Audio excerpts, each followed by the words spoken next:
outpost, conveniently located vis-a-vis City Hall. All right, I see Daphne, Sylvia. Who else on your team, Nate, are we waiting on? Ethan? Yeah, Ethan Domelmont-Burns, the head of special education, will be joining us as well. I don't know if he's in the waiting room. Not yet.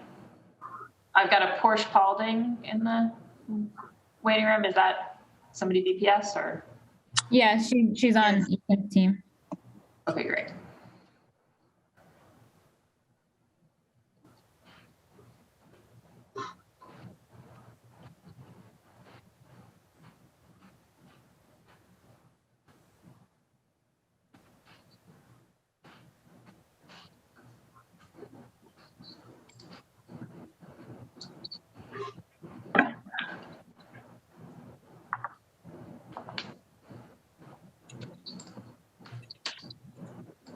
Hey, Nate. Councilor Flynn, how are you? Good. How are you doing? Great. Hi, Mariam. Hello. Long time no see. It's good to be with everybody.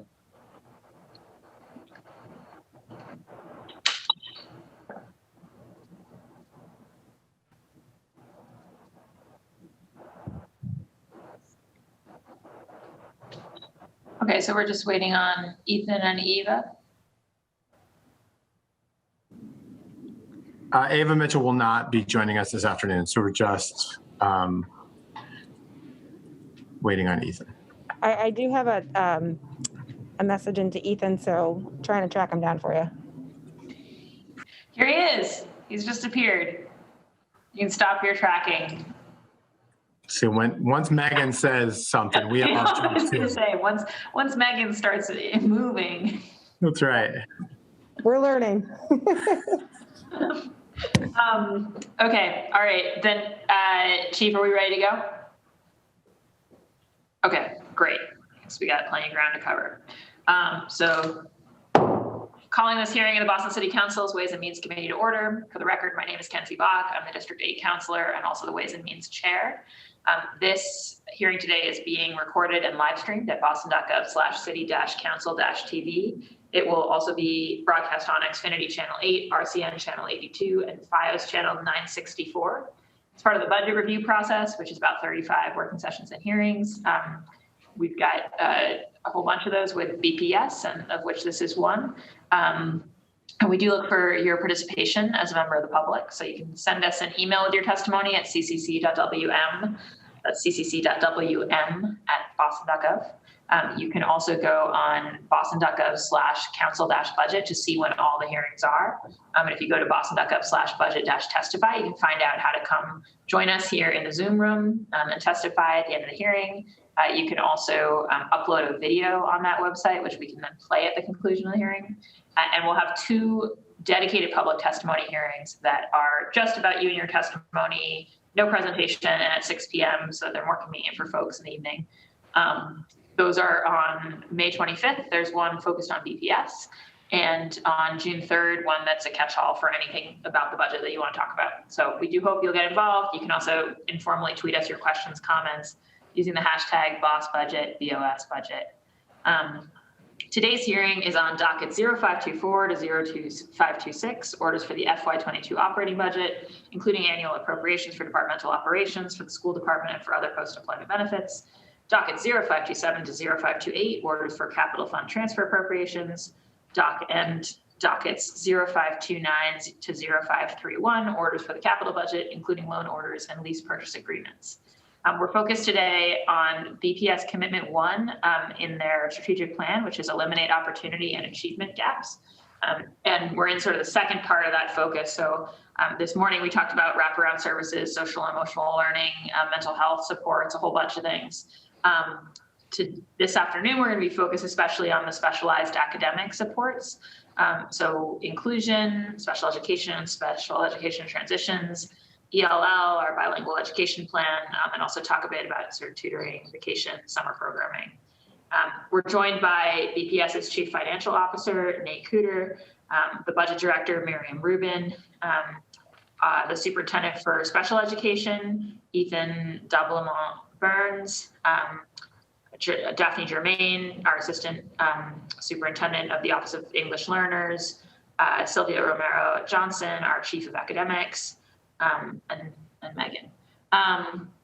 And I'm joined by my colleagues, Councillor Ed Flynn of District 2, Councillor Asabi George at large, Councillor Flaherty at large, Councillor Liz Braden of District 9, and Councillor Michelle Wu at large. So without further ado, I will pass it back over to Nate to give our presentation, and then we'll jump into questions. Great. Thank you very much, Chairperson Bach, and thank you, members of the council, and for those in the Boston community who are watching at home as well. As Chairwoman Bach mentioned, today's presentation is focused on specialized academic supports as a strategy for closing achievement and opportunity gaps. We'll be focusing specifically on English learner supports and supports for students in special education. I want to briefly put this in the context of our overall work. And of course, we begin every budget presentation with this statement from the Opportunity Achievement Gap policy, and no more appropriate than today, where we talk about some of our more vulnerable learners and those who need specialized supports. Our goal, quite simply, is to make sure they have the same opportunity to achieve greatness as anyone else enrolling in BPS. This year's budget is a $36 million increase over our FY21 budget.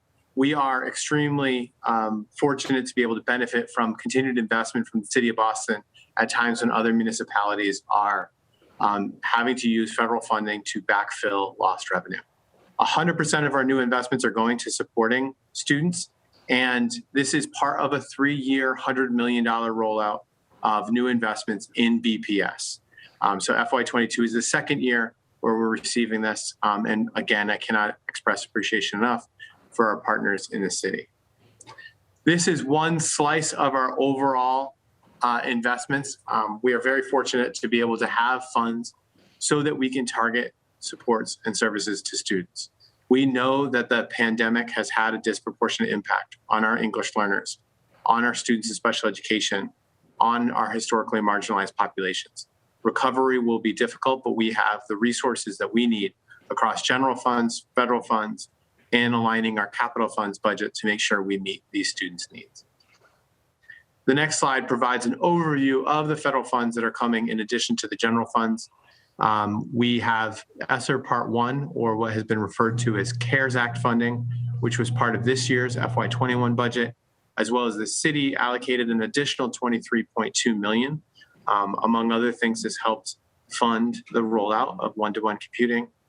And we are beginning the planning process. This Thursday is the first of the ESSER Commission meetings.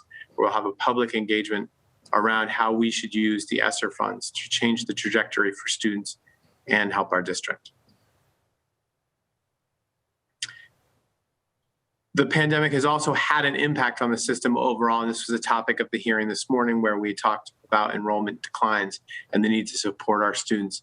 It's important that as we think about how we use our funds, that we are positioning our district not only to meet the needs of students who are coming from the pandemic, but to make sure we have a district that emerges from the pandemic stronger and that emerges ready to reimagine what is possible. And so with that, I want to introduce the framework, which we've been talking a lot about, which is our FY22 budget is geared around returning well, recovering strong, and reimagining what is possible for our students.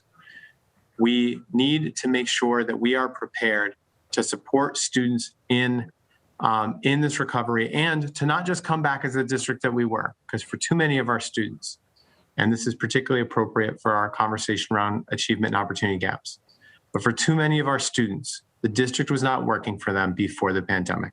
So we must come back as a different district to help meet their needs, not only to recover from what happened during this pandemic, but to make sure that they end up in a better place. I mentioned briefly the federal relief funding. We're using our strategic plan as the anchor point, and having a public dialogue about how we should use these funds. And so throughout the hearing, you may hear about some of the things that we're already thinking. And as you start to propose other ideas for us to explore, this will be part of the public engagement for when we submit the application for ESSER Part 2, which is due in July. As we transition into the first segment, I'm going to, at this point, turn it over to our head of special education, Ethan Domblemont-Burns, who will present the next section. Thank you, Nate, and really appreciate the opportunity to be here to talk about our budget with you, Chairperson Bach, and the entire council, and also thank you to everyone watching and being involved in our community. In terms of special education, we know we're in a really critical space for all our students. In many ways, the pandemic has hit our students with disabilities the hardest, and we want to make sure that we are able to put the things in place so that, as Mr. Cruder said, we are able to return, recover, and hopefully reimagine so that we can come back stronger than we were. So here, and I just want to say before getting into the slides, like a lot of that will happen through the ESSER funding as well, and continued spending of CARES Act money as well. So here are some highlights from our central office work is that for 21-22, we are increasing our ABA program, and this is really due to a need from enrollment. So we're increasing personnel, 16 new ABA specialist positions, 2 new ABA program directors, and more in ABA contracts as well. And that is really because of the demand. We will be hiring an executive director in the Office of Special Education to really focus on strategy, enhancing school supports, and thinking through strategically what needs to happen over the next number of years so that we can improve performance of our students with disabilities. We're grateful that all our central contracts have been level funded for EdPlan, for Goalbook, and other teacher development tools, really extremely important. We're excited this year that we have made an investment in a digital assessment library, which really helps our school psychologists and all our special education staff with conducting assessments efficiently so that we can have better identification and ensure appropriate placement. We're also expanding our literacy interventions through Wilson and Orton Gillingham this year so that we will be beginning that actually before we get out for the summer so that we can ensure staff can attend. And then lastly, our transition contracts are level funded, and so that we can make sure that our students age 14 to 22 are able to be engaged in the way that they need so they can get to their adult services appropriately and with the best possible services. And we're going to go to the next slide really just is an overview of educational environment by race, ethnicity, and gender. And so you see both race and gender, each bar as a race and gender is broken up that way, and then by setting. And so overall, excuse me, not by setting. Overall, it is 44% students with disabilities, 44% Latinx, and 36% Black. Special education students are 12% white, and then 3% Asian. What's interesting to point out is that although DESE has not found Boston to demonstrate significant disproportionality with regards to identification of students with disabilities, we know that the patterns over time that there is underrepresentation and overrepresentation of certain groups in certain programs. And so, and this does, sorry for my confusion, it does have the setting here. Those are the different colors in each bar. And so an example of some of the disproportionality that we look at is that while nearly 62% of all students with disabilities are enrolled in an inclusion setting, rates vary by student group. 52% of Black male students are enrolled in an inclusion setting compared to 70% of white male students. Whereas 67% of female students are placed in fuller inclusion settings, the rate for male students is 59%. And lastly, a concern is that Black students overall have the highest rates of placement within substantially separate settings at 37%, compared to 29% for students with disabilities overall. And for Black male students, this rate increases to 39%. So as we develop our strategic plan, this is data that we'll be looking at really carefully so that we can address this disproportionality. Thankfully, there is some good news with regard to our students with disabilities and their graduation rates. For students with disabilities between 2015 and 2020, the graduation rate has increased 2%. Modest, but heading in the right direction. Also, the percent of students with disabilities dropping out has actually decreased 3.6%, which is terrific. And also the rates of students who are staying in school has increased as well. So we are pleased about that.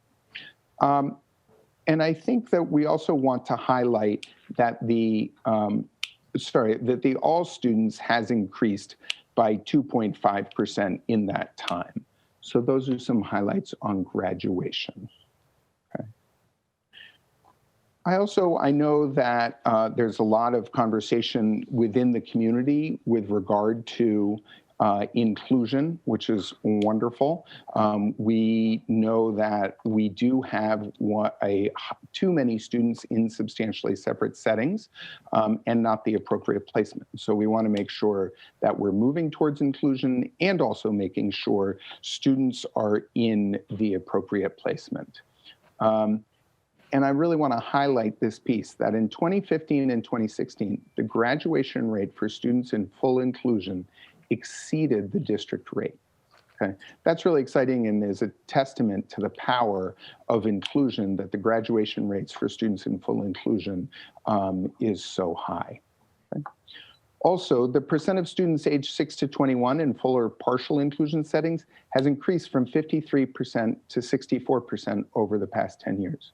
So while we have a lot of work to do in terms of reducing the amount of students in substantially separate settings and increasing the amount of students in inclusion, the trend lines certainly are moving in the right directions. And lastly, the students in substantially separate settings has decreased from 41% to 29% in that same time between 2010 and 2020. So what are we going to do in terms of building inclusion in Boston? This year, in 2014, there was an initial rollout of rolling out inclusion starting in kindergarten. Those students have now reached grade 7 and is forcing some structural changes in how we allocate resources in really important ways to make sure that resources are hitting students where they're needed. We are also making an investment to support district-wide implementation of this. We worked with 7 schools this year to increase inclusive opportunities.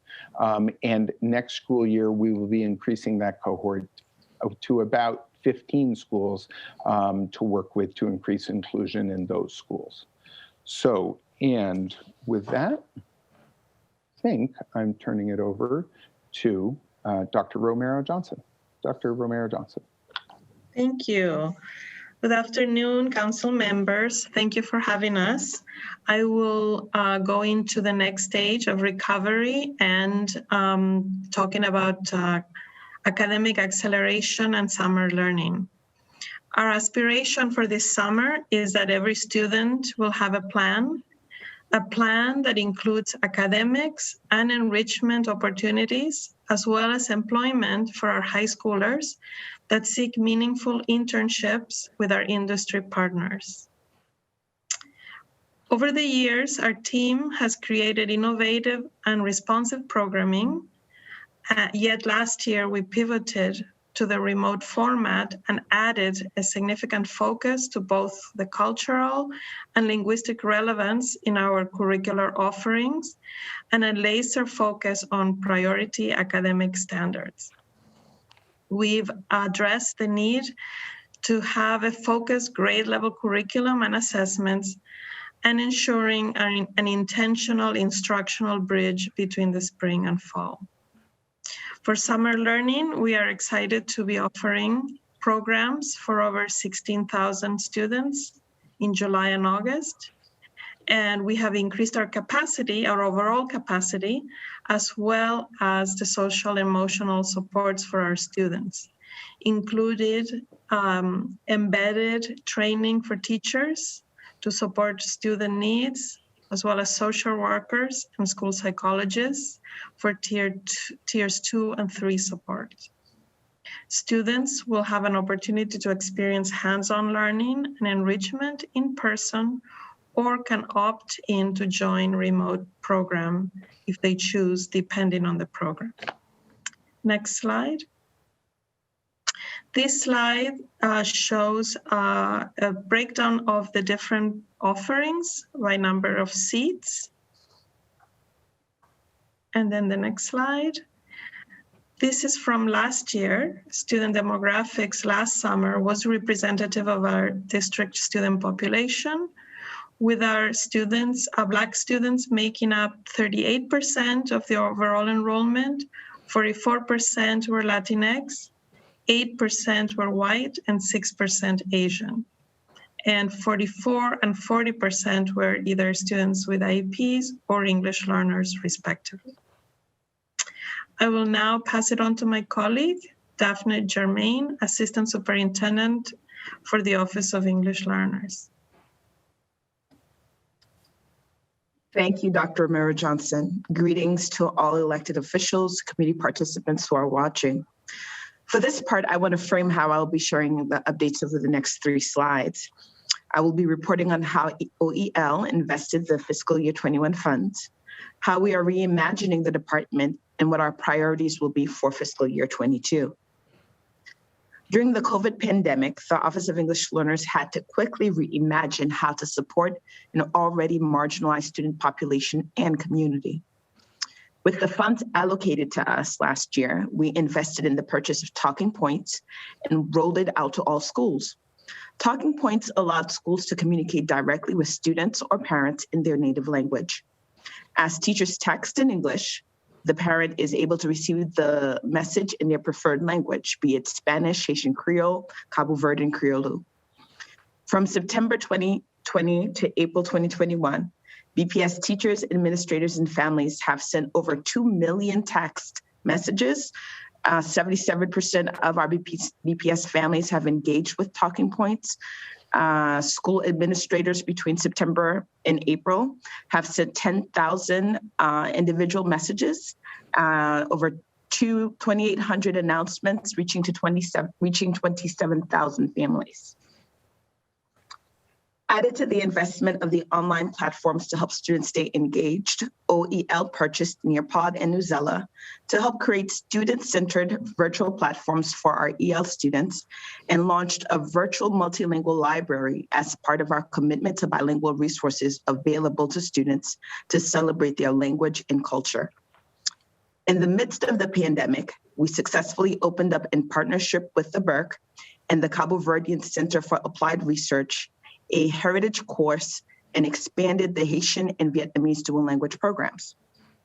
For the health and well-being of our parents and students, we launched a pilot program called Parents Helping Parents, where our EL parents who qualified were hired to provide targeted supports for their peers who were having difficulty accessing the district's online platforms, helping their students with homework, or even knowing how to access their EBT card support.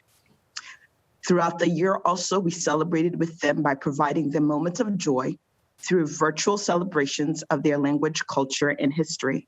And at this moment, I do have to say Happy Haitian Heritage Month and Happy Asian American Pacific Islander Month. Next slide, thank you. During the pandemic, it has afforded us a rare opportunity where Many things that our families were told would be an impossible feat all of a sudden became actualities. In the same vein, OEL continues to believe that what appears impossible for ELs at this point in time is possible for BPS. As requested, we are providing an update on the work of the Look Act in the generating of a new bilingual education plan in regards to Commitment 1.4. In February, under the leadership of Dr. Sylvia Romero-Johnson, BPS charged the OEL department with moving forward on the following 4 items. Developing a roadmap that would provide a clear strategic vision for quality education for English learners that aligns to the district goals and incorporates feedback from impacted stakeholders. In April, we launched a Reimagine OEL campaign to elicit input from all our major language communities. We're able to host 9 community engagement sessions in the native language of our community members so that the families could freely speak of what they themselves desired in the educational experience of their children. In partnership with central office teams, OEL began to discuss the implications of implementing these changes, such as the impact to our current assignment policies, practices, and even looking at our WSF structure through an equity lens. Thus far, through weekly meetings and countless conversations, the internal levers that affect funding and assignment are coming to light with a group of individuals who are willing to change the status quo for the sake of ensuring EL families have choice. Lastly, though it looks like a matter of fact goal in regards to leveraging the racial equity planning tool, as it was mandated by Dr. Caselius, this process continues to be a critical step for any shift that the district wants to do. It has helped us to stay focused on ensuring that an already marginalized group does not remain marginalized any longer. Next slide. To shift and realign to a new reality for global education, we need to consistently look at our funds and identify how we can invest them for a new experience for our students. Many years ago, BPS and the city invested $1 million to create the Translation and Interpretation Unit. As can be seen on this slide, that $1 million investment over time has grown to a $3 million investment. We all can attest how much of a necessity it is for a city that represents a global community to have the supports necessary to communicate to all of its citizens. As OEL is about to step into a new reality, the same level of investment is needed, not just now, but over time to help us sustain the work that will impact 40% of the student population. In that same vein, we want to be able to reorganize the department to align with the vision of the roadmap and prioritize hiring for positions that will support with the implementation of the work at the central level and provide direct school support for implementation for the shifts that will be proposed.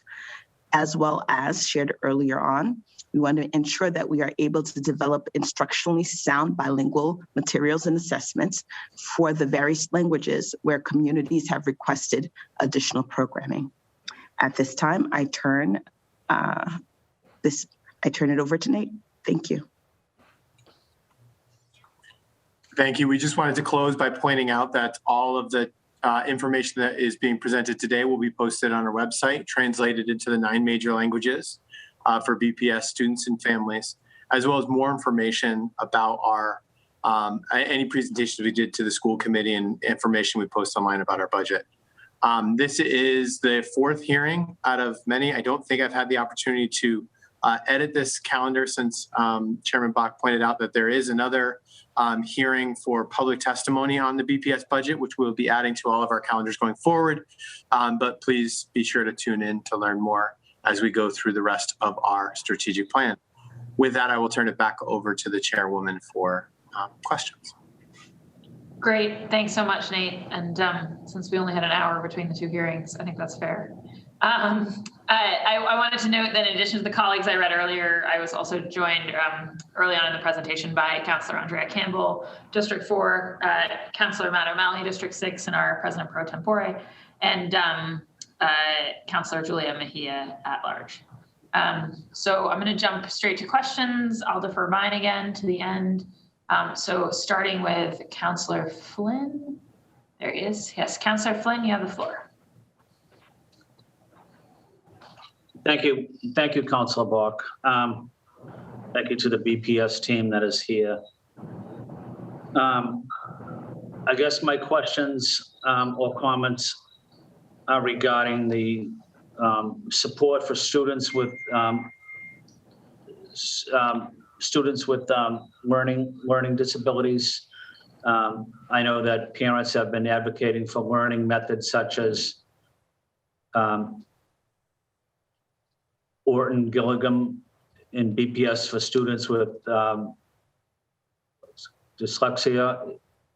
Is that what is widely used in BPS?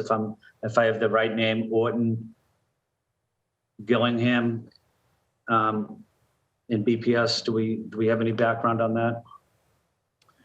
Yeah, thank you, Councillor Flynn. I'll take that question. I really appreciate that. Yes, the state has come out with new guidance just this spring with regard to dyslexia.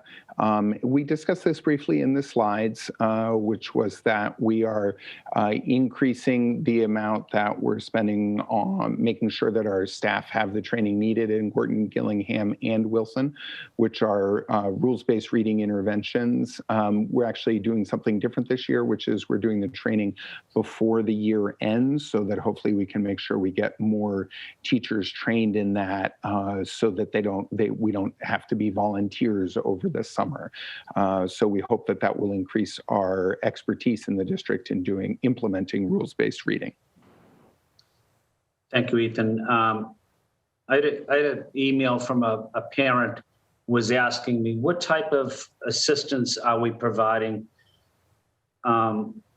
students with learning disabilities, learning challenges, and outreach to the parents that don't speak English. And, you know, the student is struggling learning English as well.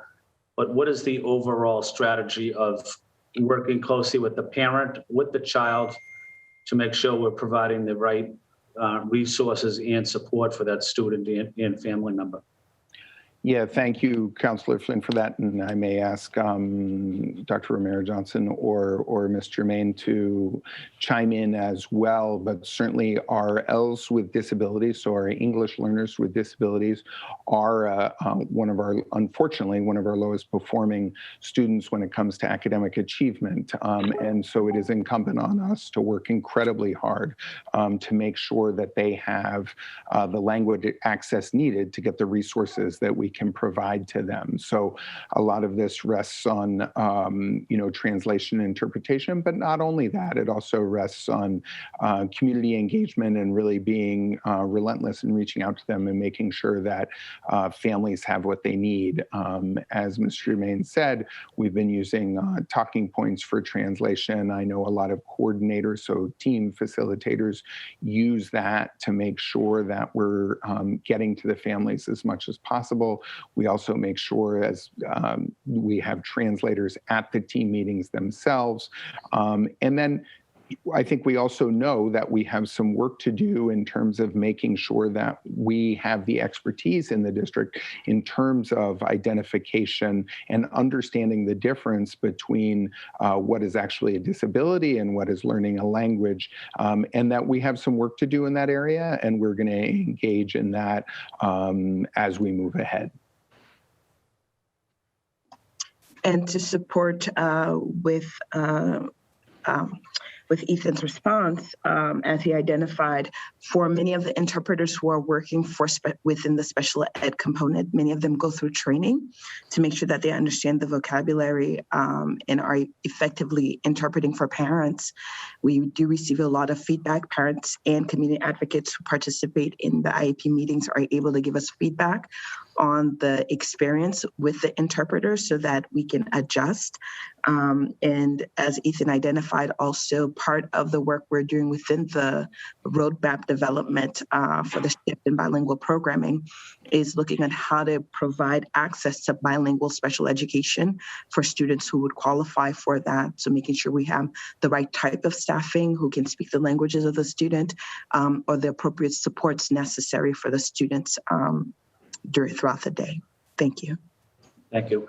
And my final question is, can you talk about the process in deciding how to distribute the federal relief funds? I know that there will be a commission or a working group established.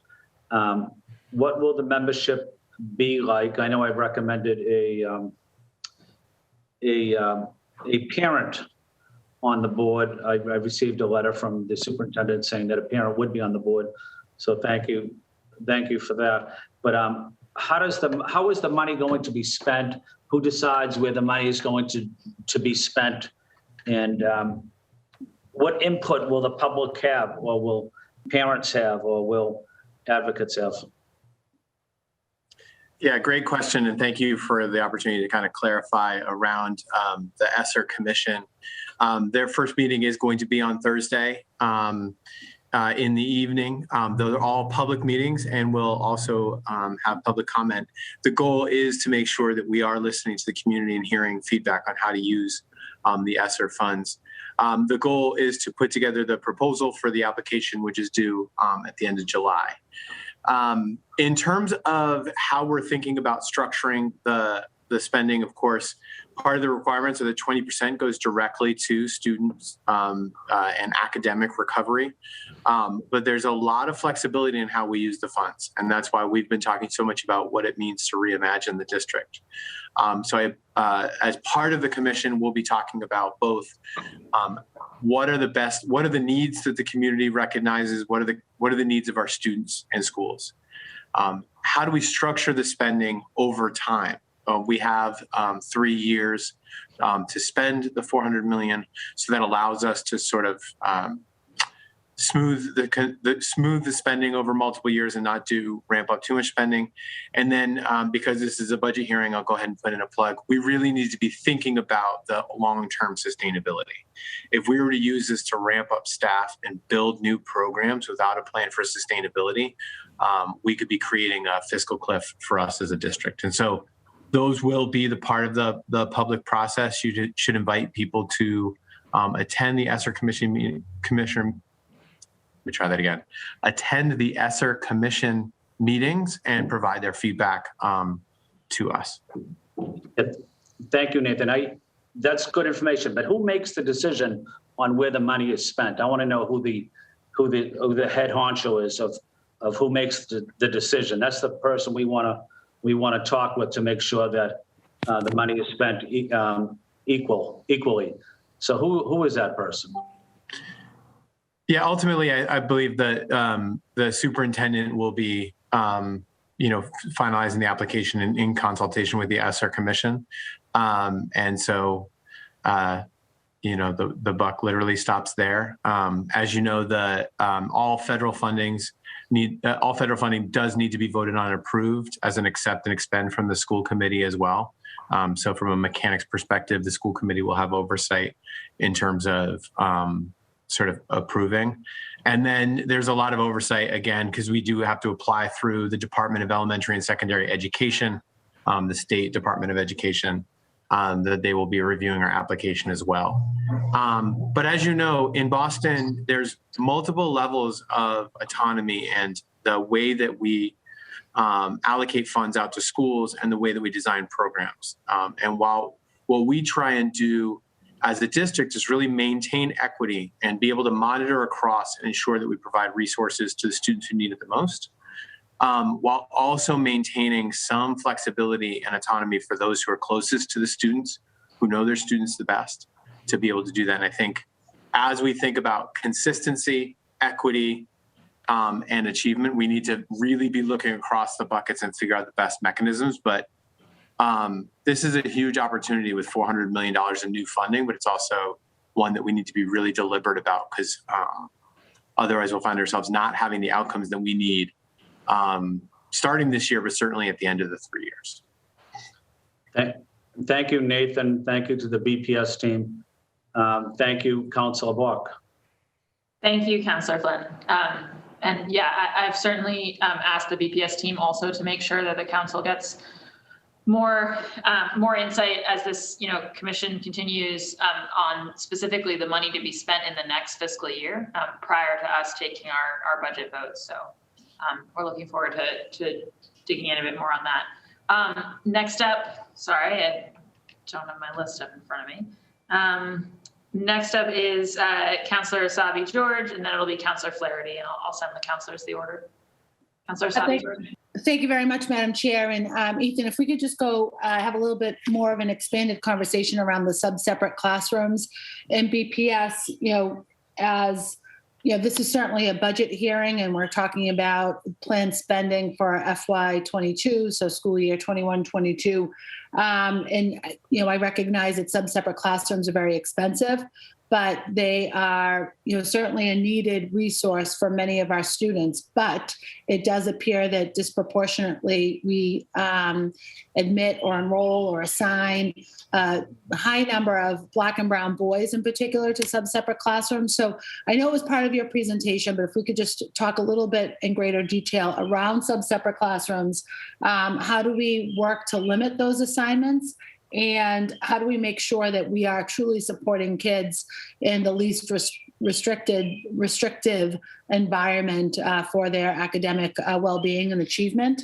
So I guess what's the dollar amount that we're spending? How many students are in sub-separate classrooms? And what's the work before us to limit that assignment to best serve our kids? Sure. Thank you, Councillor Asabi George. I really appreciate the question. As you know, this is what I'm passionate about and really care about, and and have already also learned a lot about this in the new role.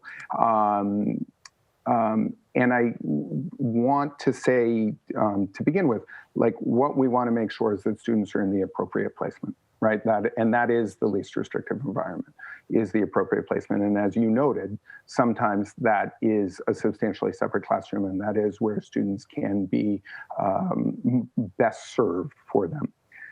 Data would certainly indicate that that is not always happening in Boston, as we have 2.5 times the national average of students in substantially separate settings.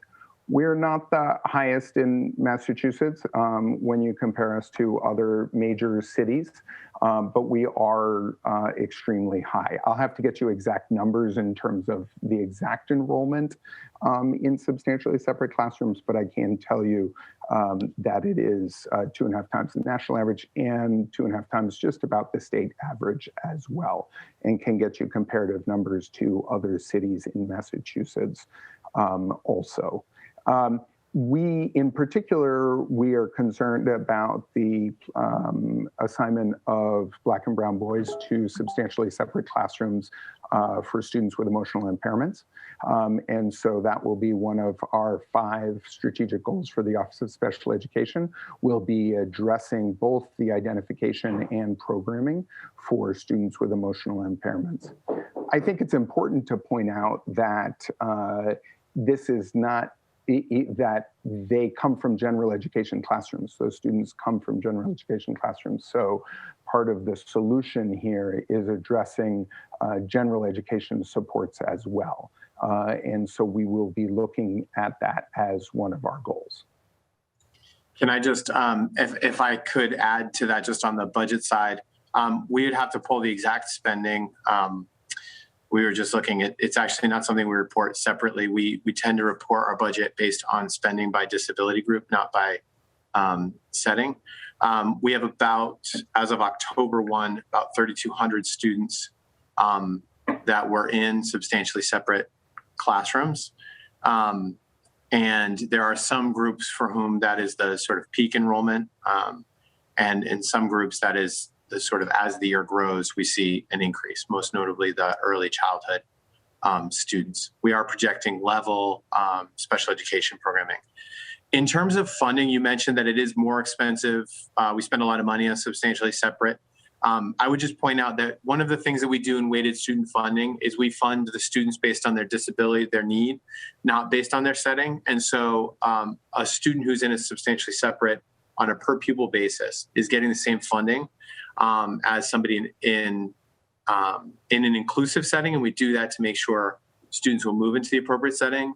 And then starting 2 years ago, we added an additional inclusion weight. What we wanted to do was provide additional supports to students in inclusive settings, and then also make sure that there was the sort of financial incentives were aligned with our academic incentives, what we're trying to achieve academically. And so we actually make an investment. We spend slightly more for the students who are moving to inclusive settings.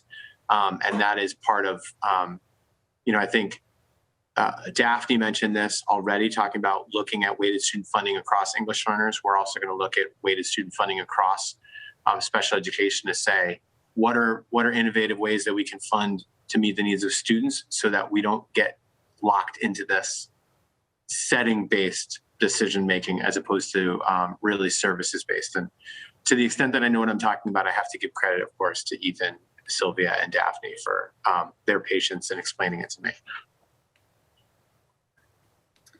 No, I appreciate that. And I appreciate that it's part of your strategic goals, and always want to make sure, always the priority is to make sure students are in the placement that is best suited for them. But when we, learn of 2.5 times the national average, 2.5 times the state average, we may have a higher percentage of students who require special education services than relative districts across the Commonwealth, for example. But when we look at the national average, it could be that we're doing things better here in Boston and that we're recognizing and identifying students who require additional services or special education services, again, relative to other parts of the country, but still 2.5 times seems disproportionate. So want to make sure that we are, certainly educating our kids, in the most appropriate way to sort of, help them succeed and achieve academically as well as socially and emotionally. I see the gavel. I'll save the rest of my questions for the next round. Thank you, Madam Chair. Great. Thank you so much, Councillor Sabi George. Next up is Councillor Flaherty, and then it'll be Councillor Braden. Councillor Flaherty. Actually, oh no, he's there. Councillor Flaherty. Yes, Madam Chair, just having some technical difficulties. So if I fade off, just somehow give me the signal, and I might have to actually reboot. But first of all, it's great to see Ethan. We go back a lot of years, over 20 years, and no one has been committed to this issue more so than you have. So I'm so happy to see the improvements in the graduation rates for students with disabilities. The percentage of students aged 6 to 21 in full or partial inclusion settings has increased significantly over the last 10 years. And I know that you have been a moving force in that. So always great to see you and appreciate your commitment and partnership with our city. Wanted to see if you can just touch base and explain the targeted investments that will help accelerate our progress in this space. And what is the target goal to decrease the percentage of students in substantially separated settings in the school year? Yeah, thank you, Councillor Flaherty, and thank you for your commitment as well over the many years, and appreciate that. Know that we're all trying to create a better city here. In terms of the targeted investments, I think we are looking forward to that ESSER Commission getting to work and really being able to target into the right things. Certainly, there are a lot of options on the table. There are a lot of different ideas that are being put out by both the community and also that we have internally and are really excited about. Obviously, those things in terms of the ESSER funding can't be finalized until the work of the commission happens, but I'd be shocked if it didn't include more work towards inclusion, more support for rules-based reading, and some version of tutoring somewhere along the line. So we will be looking at those things, but obviously unable to finalize those things until we have the ESSER Commission up and running and starting to make concrete recommendations for those supports. In terms of specific inclusion goals, we wanted to make sure strategically that we were directionally correct, and we have not set those specific targets yet, but we certainly will be as we get there. One of the things I just want to mention, as we worked with 7 schools this year, and that work is not done with those 7 schools, we will continue to work with them. And the next cohort of schools, some of them will be one-year projects, some of them will be multi-year projects. Building inclusion in schools takes both mindset change and structural change, and so it takes time. And we want to make sure it's done right. We want to make sure we get, people on board to make sure our kids are served in the best possible way in the least restrictive setting. So in terms of a specific goal, I will get back to you, but we will be working with between 15 and 20 schools next year on this project. Thank you, Ethan. I trust your judgment there. What will the public engagement listening sessions look like for ESSER funds? I've heard a variety of stakeholders with some shared concerns that parents' voices may not be heard during that process. And as chair of the Committee on COVID-19 Relief, I'm committed to hosting a public process for this funding in addition to the public engagement process that the BPS hosts. So I'll be working closely with the chair of Ways and Means here as the budget process concludes, and also the chair of education as we move forward. But I just want to make sure that I get that in, that there are some stakeholders that do have concerns that parents, their voices may not be heard in the process, and just want to make sure we can nip that early in the process and make sure that they do have a voice. There are consumers, obviously, the parents of the students, and so we need to hear from them. Ethan, I think I'm going to jump in on this one. Counselor, thank you for that question. I think that this continues to be, something that's on the top of everybody's mind. This is significant funding, as Nate has said, that we're receiving as a district. What I'm going to do is email out to all the counselors, and I would encourage you to share it with your constituents as well. Certainly something that we've been promoting online and trying to encourage folks to come to. So we do have these 5 public meetings that we're hosting with the commission that's going to be making recommendations to the superintendent. And we really would like the community to come to those meetings, hear what's being discussed, and also provide input during the public comment period that will follow each meeting. There are also going to be meetings that we're hosting with a number of different stakeholders. So I think there will be lots of information coming out this Thursday at that first meeting, really around multiple ways that people can engage. And then we also have the 30-day review and public comment period. So I think it's similar to what folks have seen with school committee, what you see with city council, hearings and meetings where there is a public process where people can watch and learn and hear and listen to what's being discussed, and then make comments and engage with that. So no decisions have been made. I want to be very clear about that. I think there's lots of great ideas that are being discussed both, here, school communities, families, right? There is no shortage of good ideas, which is awesome. And we want people to provide that feedback. Okay. Thank you, Megan. What interventions do we have planned for our special education learners in ELL this upcoming summer? I'd just like to get a clear snapshot as to what the summer plan is. And, to me, part of our reimagining plan, it's tied in with the district strategic plan and commitment number 6.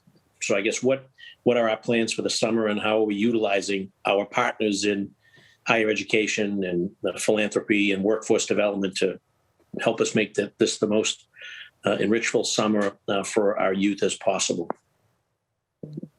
Yes, certainly. I can speak from the special education perspective, but I know we'll be hearing more about summer in a bit from Dr. Romero-Johnson about the overall summer plan. But with regard to special education, we will be running ESY as we always do, but it will be more robust this year. We'll have both the opportunity for virtual ESY as well as in-person ESY. We're glad to be able to offer the in-person option.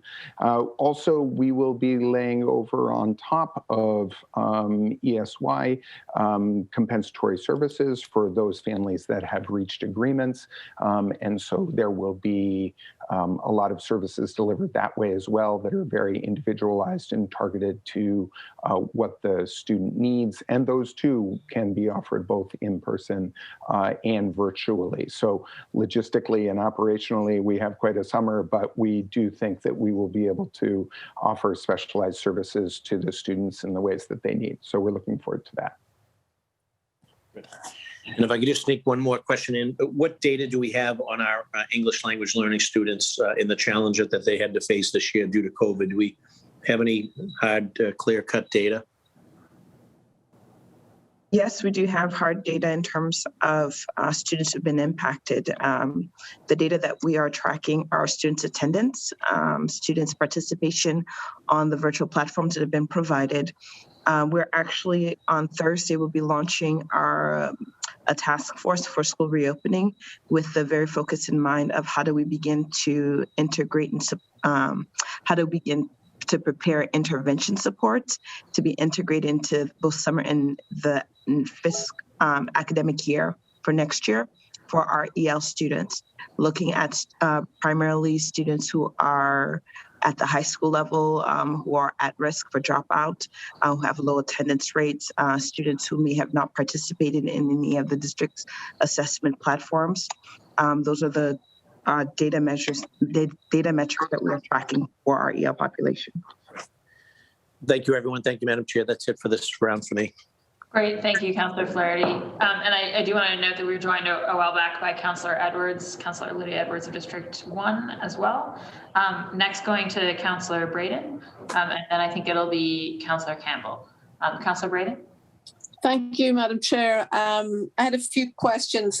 First of all, how many students go out of district and what sort of budget is for out of district placement? And then to look at the enrollment at the Horace Mann, they had a precipitous drop in enrollment over several years, and I just wanted to get some insight into what was going on, that why our deaf school population enrollment had decreased and so dramatically and so quickly, and the numbers of students that were out of district, students that maybe went elsewhere, or just to get some sense of what was going on there. And then the Horace Mann is a dual language school. If deaf students don't go to Horace Mann and they go to other schools, are their peers taught ASL so that they can communicate with their deaf peers? I know in some schools in the UK, for example, the peers are taught ASL so that the deaf students are able to communicate with their peers in sign language. And then also at the Edison School, they had a really successful behavior support program that was enabling students with behavioral challenges to help manage their stress levels and adapt their behavior so that they could be reintegrated into a regular classroom again. And I just wanted an update on how that was going. I know we've had COVID for years, so I'd just like an update on how that's going. Are we able to pick it up where we left off after COVID? And then I had a question in this morning's session about related service providers with regard to students who are not enrolled in BPS, but who are eligible to receive services from our related service providers. I'm just curious to know how much money that budget is and what are the challenges of delivering services to students who are not enrolled in BPS. And we have a significant population out here in Alston Brighton that it goes to Jewish day schools. I know that constituents have asked me about these issues with regard to related service providers outside of the BPS. And that's a handful of questions. I'll stop there. Thank you. Thank you, Councillor Braden. That's a good, rich list. I'll try and keep it concise. In terms of our out-of-district students, we have about 450 students. 454 this year is the number of students that we serve that have what we call out-of-district placements. And in terms of the budget, we can get you a number on that. We don't have that right now because it's actually fairly complicated because we're fiscally responsible for some, but not every single one. So in terms of what the actual BPS expenditure is, we will have to get back to you on that. But it is about 450 students and it's hovered about that. We have some people expected to see that number go up during the pandemic. We have not seen that happen yet.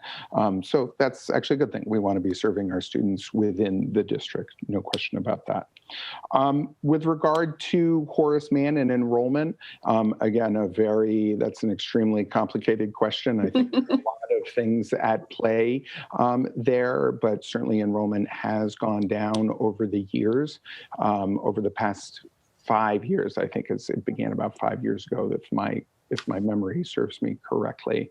And I think one of the things that is at play here is that, the most important thing in this dynamic is that families have choice, right? That a family makes a decision about what they want for their child. Some families prefer to have the dual language experience that you described, and some families prefer to have the inclusion experience that they can have someplace else where they may not have the dual language experience. We, as a district, want to make sure that we are transparent as possible about making sure we give the family the opportunity to make that choice for them, that they can make that choice for their child. That's really what is most important. In terms of the ASL being taught in the non-Horace Mann settings, no, they are not taught the ASL, because ASL, that is as you described, that is a dual language program at the Horace Mann School. And so their students are all learning ASL. In our other settings, and a lot of this has to do with hearing technology, right, and cochlear implants. And as that technology gets better, more students are having opportunities to access different educational environments. And so that has changed the dynamic substantially here. You also brought up the Edison School. I know that they've been working really hard in there and made a lot of headway in their, what we call their EI strand, their program for students with emotional impairments, and that they do give those students opportunities for inclusion, which is fantastic. I don't know the latest on them, but I do know that they've been working hard at it, and it's a stable program and is successful in terms of giving those students opportunities for inclusion, which is really exciting. So that's a really important initiative that you're doing there. And then lastly, on what you describe as students in private schools who need IEP services. This is actually, you've asked a couple of very complicated questions, but this one is and has been an area of learning for me with regard to what's called proportionate share spending. Those are federal funds that come into the district. Those are not state funds. We have a whole process we go through where we do something called child find. And then we count the number of students in all the schools that may need services, and then we allocate those funds on the basis of how many students are in each school. And then based on those funds, we actually give service time of BPS employees in those schools. So it's a relatively complicated process that we go through to make sure that those students get the services in those schools. I do want to add that there is also always the possibility, if a student wants to receive IEP services in the public school setting, but they go to a private school, they may do that. So they may say, I have an IEP, and I'd like to have my IEP services met at the at the Orenburger School, they may come to the Orenburger School and get those services. Not just the Orenburger, any public school. We're required to offer those services. Thank you. Thank you very much. That's a very comprehensive list of. Madam Chair, do you mind if I have one more question? Well, I know you're waving your shillelagh over there. If it's quick, Councillor Braden. Just a quick one. I noticed in your out of district placement graph that you had that the white male and female students had a higher percentage of out of district placements. I just wonder, is there any reason why that would be? Excellent question, and something that we look at closely is what the demographics of our students in all settings are, including out of district placements. And so there are, again, lots of factors that could be leading to that, but certainly something that we are aware of and looking at and trying to understand why that might be happening. Very good. Madam Chair, thank you. Thank you. Thanks so much, Councillor Braden. Next up is Councillor Campbell, and then I think it'll be Councillor O'Malley. Councillor Campbell, you have the floor. Thank you, and I apologize earlier. I was trying to multitask a hearing and a doctor's appointment, and they didn't care about the BPS budget hearing, so I had to tune off, but my Chief of Staff, Ellie, was on, so I took a lot of notes, and I can just follow up with questions. So thank you, Madam Chair, and of course, thank you to everyone from BPS and administration for the presentation earlier, and for this one as well. I'll just quickly jump in. I know that soon the gavel will come up. Federal dollars, I too, of course, have been hearing from constituents who want to be actively involved in that process. Going to continue to put a plug in for just the infrastructure cases. Parents who really want to see, of course, learning environments and school buildings be improved. And of course, the federal dollars are an opportunity to do that with sort of one-time investment, but long-term effect. So just wanted to plug that. We'll stay in contact with folks with respect to the federal dollars.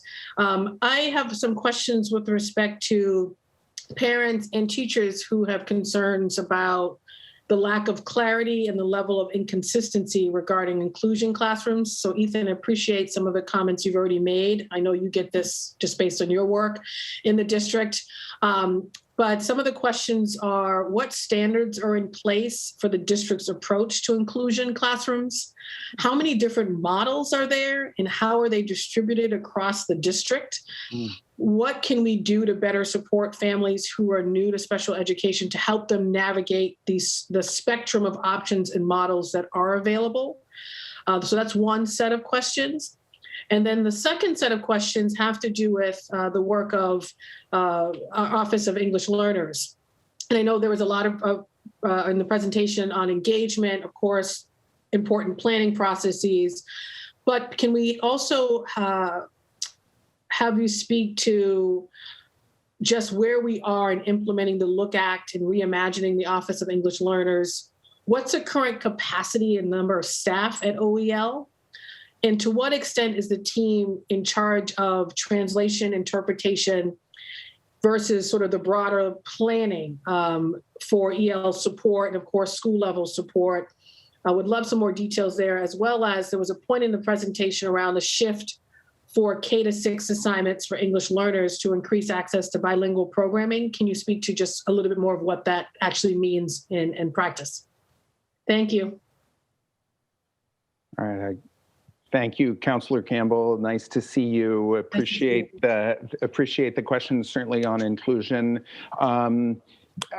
Speak to a couple of things on the inclusion piece on the models. So I think that having created a model of inclusion at a school and having seen others be developed over time, the most important thing is the school creating a model that works in their local environment, right?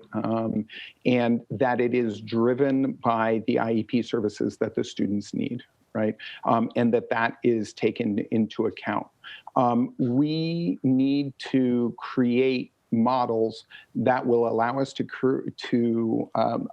provide the continuum of services that all our students need. One piece I would highlight is that not only are we high on percentage of students in substantially separate settings, we're also extremely low, actually, on the number of students in partial inclusion settings. And so in this learning that we've done with the 7 schools this year, and we'll do with the about 15 schools next year, we're hoping we'll be looking at these models and learning what is most effective. We also, it's worth saying, we're not starting from zero. We have a lot of inclusion models in place already. The Henderson, the Lyon, the Haley, the Manning, there are a lot of them, and we need to be learning from them and looking at what those outcomes are as well, and what is actually working for our students and families. And so we want to build on that learning and continue to build those models. I think it is worth pointing out that the issues of equity around inclusion and who has access to inclusion seats and making sure that there is not disproportionality there as well. We want to make sure that our Black and Brown families have access to those inclusion seats to the same degree that our white families do. And that is incredibly important. And that's a structural issue that we're going to have to look at over time. And I think, actually, I would also add that, you asked about this as well, that the community engagement piece of that and educating the community on the benefits of inclusion and also understanding what the appropriate services are for each child, and your child in particular are, and where they can be most well served is going to be incredibly important. So, but happy to follow up on any more specifics with regard to that. But that's an initial answer. I'll pass it over to Ms. Germain. Thank you so much, Ethan. And thank you, Councillor Campbell, for your questions in regards to the needs of our English learner population. In regards to the Look Act in of itself is a broader policy by the state that has about 12 components to it. Since the Look Act was passed, the district has moved forward to implement many aspects of the components. For instance, the seal of biliteracy, we are in our 3rd year of implementation. And this year, despite COVID, we have at least 11 of our high schools that are actually testing students to qualify them for the seal of biliteracy this year. And we're looking to see an increase in the number of students who are graduating with the seal of biliteracy. The other part of the Look Act is programming. And right now, for the last 3 months, as we've shared, we've been engaging with our communities to be able to get feedback, to learn what is it that parents want. And what we continue to hear over and over again, parents want access to bilingual programming. They want access to services that value their culture and their language, so that they can continue to share forth from one generation to another. A grandmother can speak to their child and the child can speak back to the grandmother. In regards to that plan, we are in the final stages to be able to present the plan to senior leadership in BPS, so that by, I think our initial due date was to be able to present by the end of May this vision of bilingual education. The additional question that you asked in terms of the practical steps in regards to this shift. One of the things, if you're familiar, currently the district offers 6 different programmings for ELs, of which one of them we allow for the assigning of students by language and ELD level. So if you are a student in need of more intensive support for language acquisition, you are assigned to a Spanish program or Haitian Creole program, a Cabo Verdean Creole program at the K6 level to be clustered. But what we've heard both from our schools as well as from our parents in our community, at times these program structures are not necessarily sustainable, or that they are unable to find seats if they desire to be part of these programs.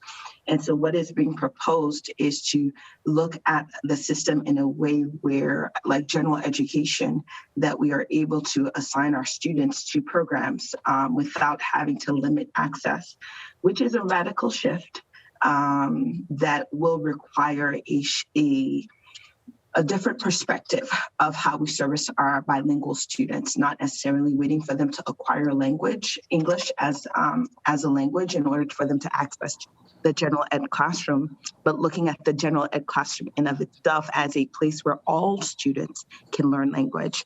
I am of Haitian descent, and I share that if my son, when he goes to a school, he should be able to sit in a general ed classroom and be able to learn English and learn Haitian Creole. And so that shift in model is one of the things that we are proposing within the K-6 vision for this work. In regards to our staffing capacity, we can share that information with you at a later time. We are reviewing our staff. We're looking at the big asks within the roadmap, where we are looking to invest some additional dollars and additional resources to support our EL population that are more at risk. And so we would need to recalibrate our teams to make sure that we have the appropriate staffing to support those needs. So right now we're going through a process of looking at current supports, current fundings to see what we can leverage, and then to partner with our other colleagues on the budget side to ensure that we are adequately staffed for future need. Thank you. Thank you all. Is there a number in terms of the number of folks right now in the office? We're staffed at about 45 staff. Okay, thank you. Thank you, Councilor Bach. Thank you.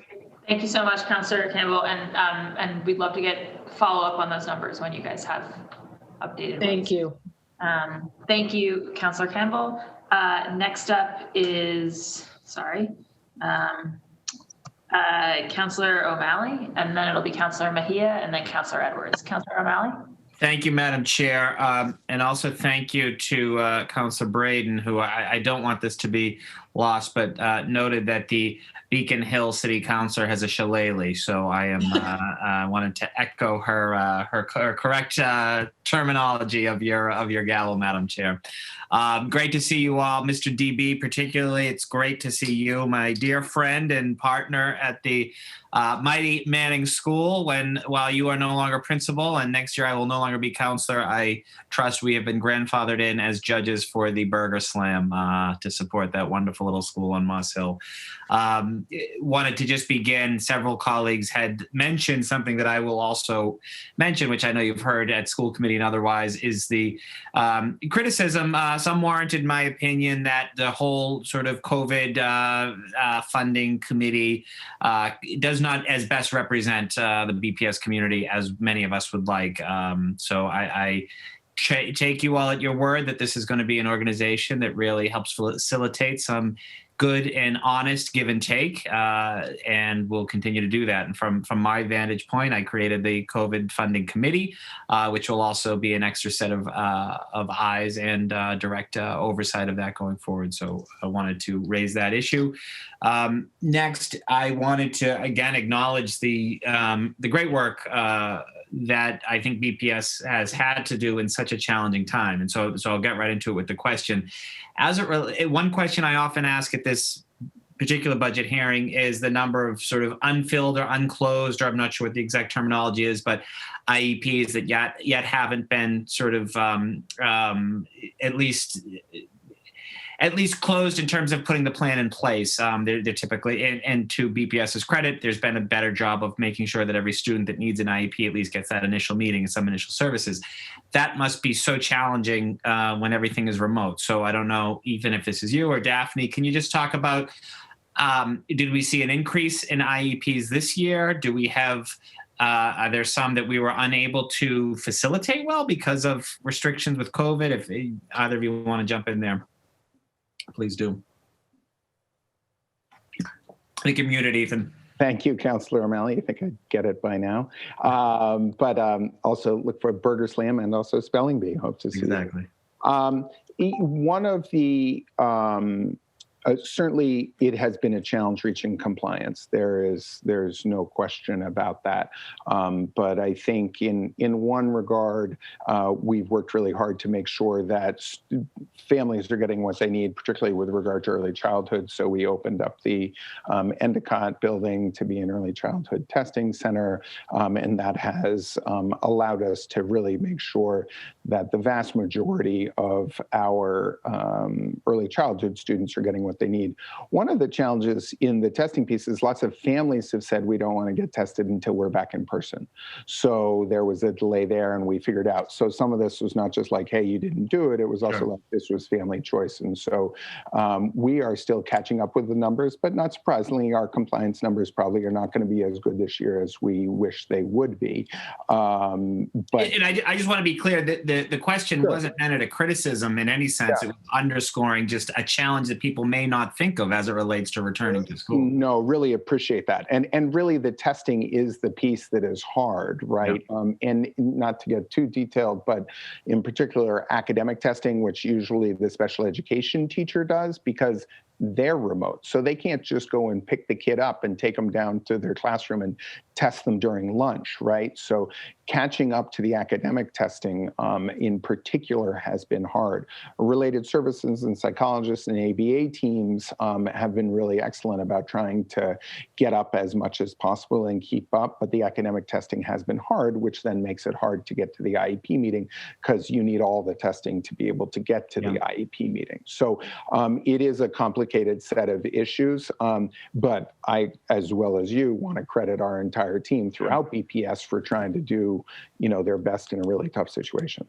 Do we anticipate, and this could be, I guess, conjecture, but I assume the answer is yes, that's why I'm asking it, anticipate an increased number of students who may need an IEP next year as we return back from a hybrid or mostly remote or an all remote school year?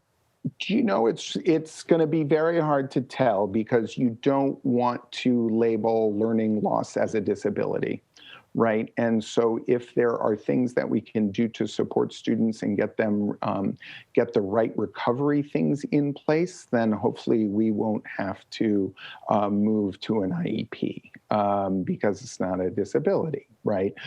If you can catch them up.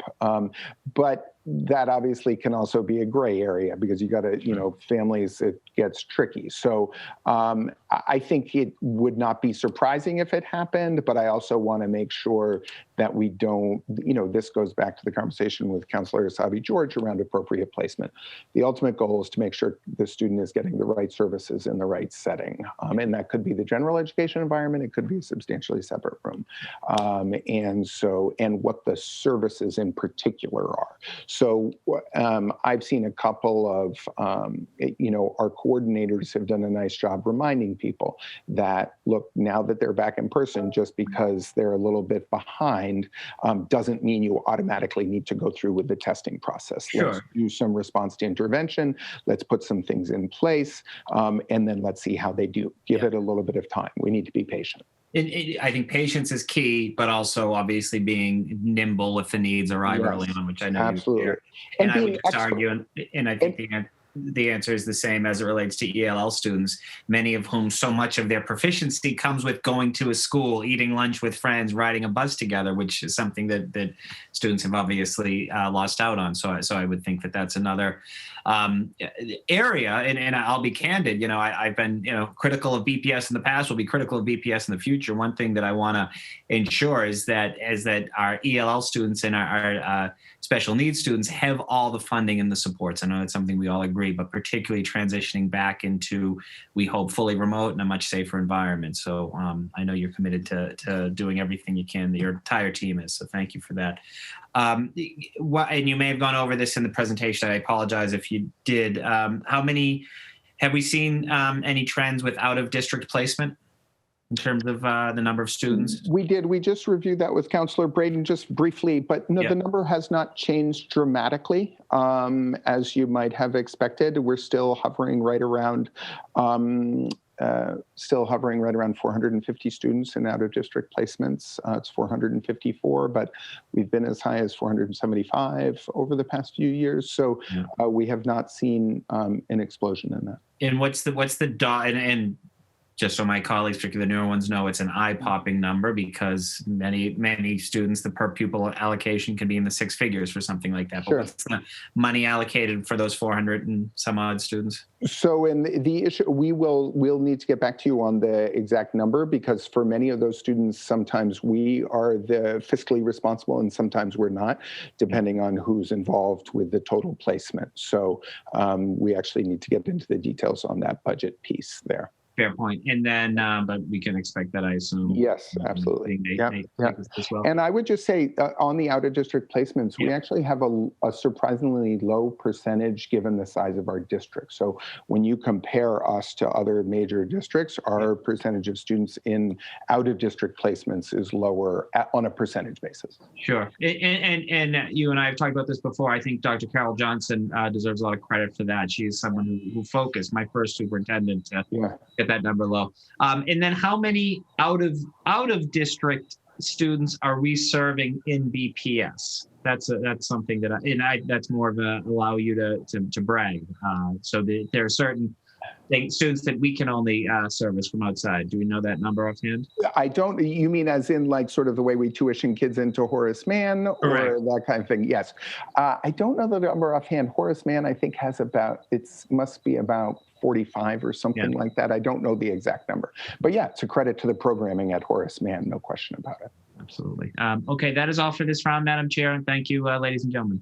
If I could just quickly, as a moment to opine as well, the other thing that happened with the charter school funding, and these are Commonwealth charters, that is a different change that's happened over the last 2 years, is that if a student with disabilities enrolls in a Horace Mann, into a Commonwealth charter, and that charter school cannot serve them appropriately and they come back to BPS, we can now bill that charter school for that student. And this was a big move both for accountability for the charter schools and also a big funding equity, because as you know, the funding formula for Commonwealth charters does not appropriately take into account level of need for students with disabilities.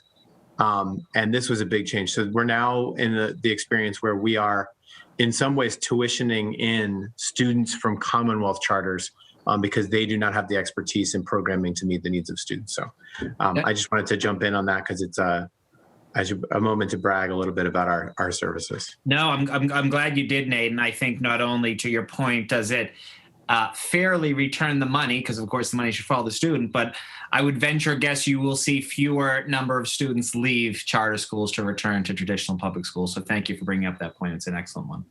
Thank you, Madam Chair. Thank you, Councillor O'Malley. And now going to Councillor Mejia. Yes, thank you. Hello, everyone. Again, Nate, good to see you. Round two. Okay, so just really quick, I do have a comment and then I have some questions. You know, in my role when I worked in the education space with parents, one of the things that I often hear is that families are always fighting for services, for special education services that their students were written up for their IEPs, but just what is on paper, usually those services are not rendered, and oftentimes they end up having to sue the district just for those services. So I'm just curious about how these dollars are matching up for the deliverables that said IEP has been written up to detail. Like your child is gonna get X, Y, and Z. But when it's time for the implementation of those IEPs, oftentimes parents have had to fight for those services. So can you help us understand why parents are fighting the district to get the services that the budget has allowed for, and why these discrepancies? Thank you, Councilor Mejia, for your question.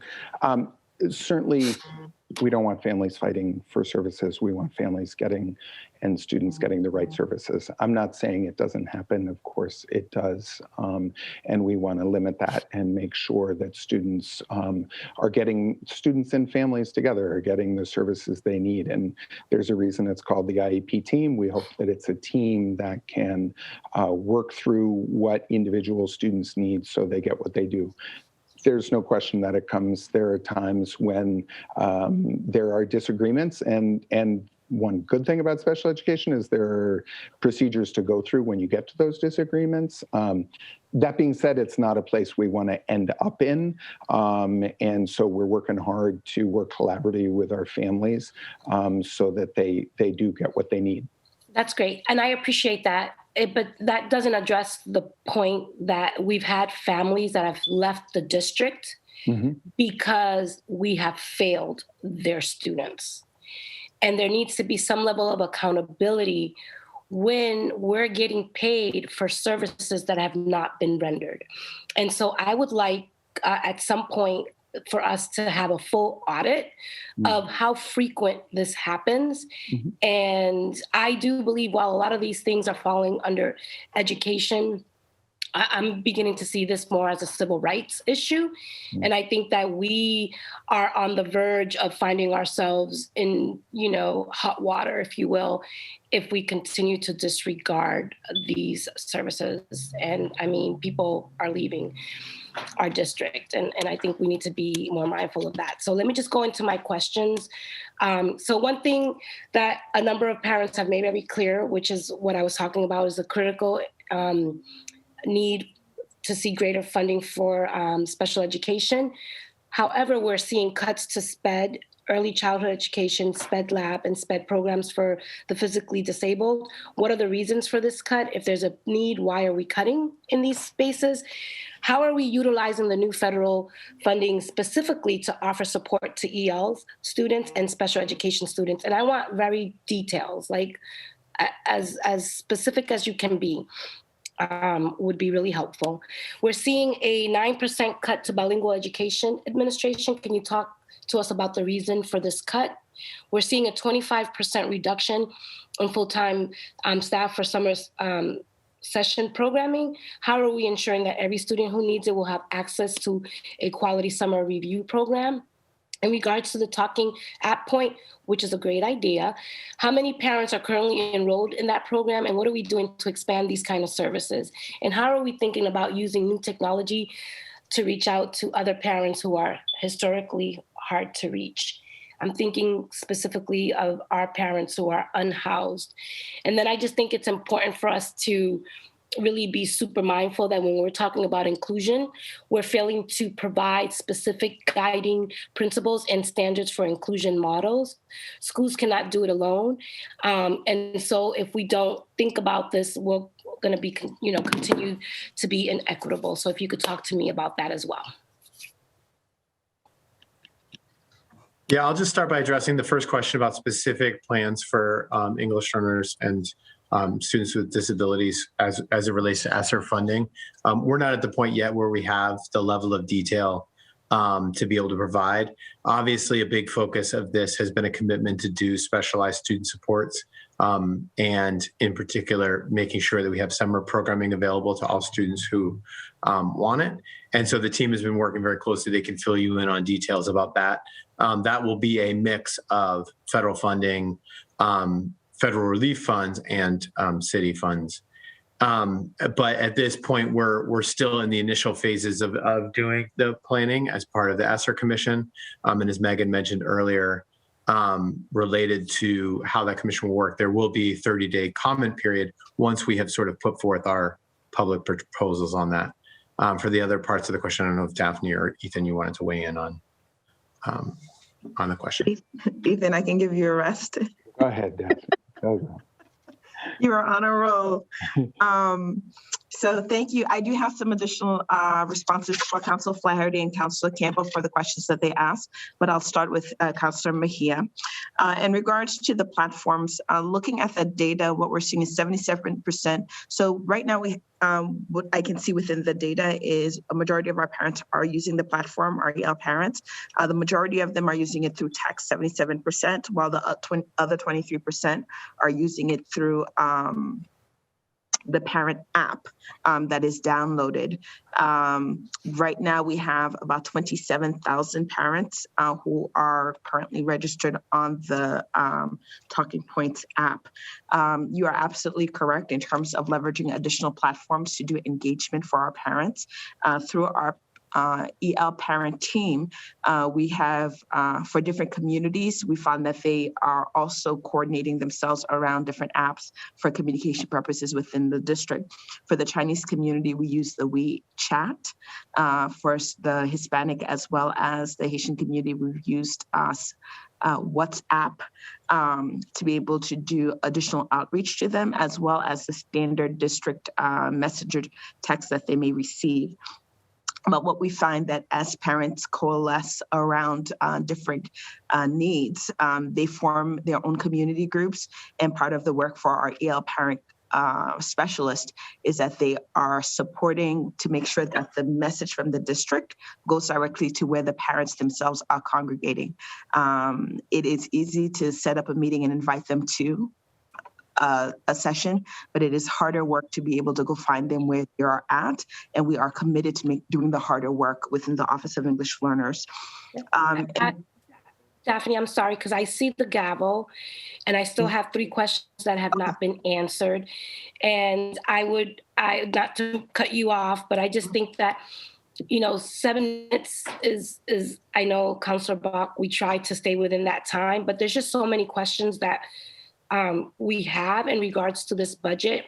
And I just think that we need to come more prepared, not just with the questions that we have, but, I'm going to encourage the BPS team to really think about how we can answer these questions with a little bit more precision, I guess, if you will, because otherwise I'm going to miss out on the opportunity to get through all of my questions. And then I don't want Daphne to use my time to answer Flynn's and Flaherty's questions. I just want that we won't do. That we'll give to others. But I would also just say, Councilor Mejia, that we will, I can do a 3rd set of questions from you. It's just a question of courtesy to everybody, right? So we all have an infinite number of things that we like. Yeah, so I think what I'm going to do the next time is I'm going to go to the questions that I want to make sure that you guys respond to, and then I'm just going to be a little bit more aggressive of how I go about getting these answers.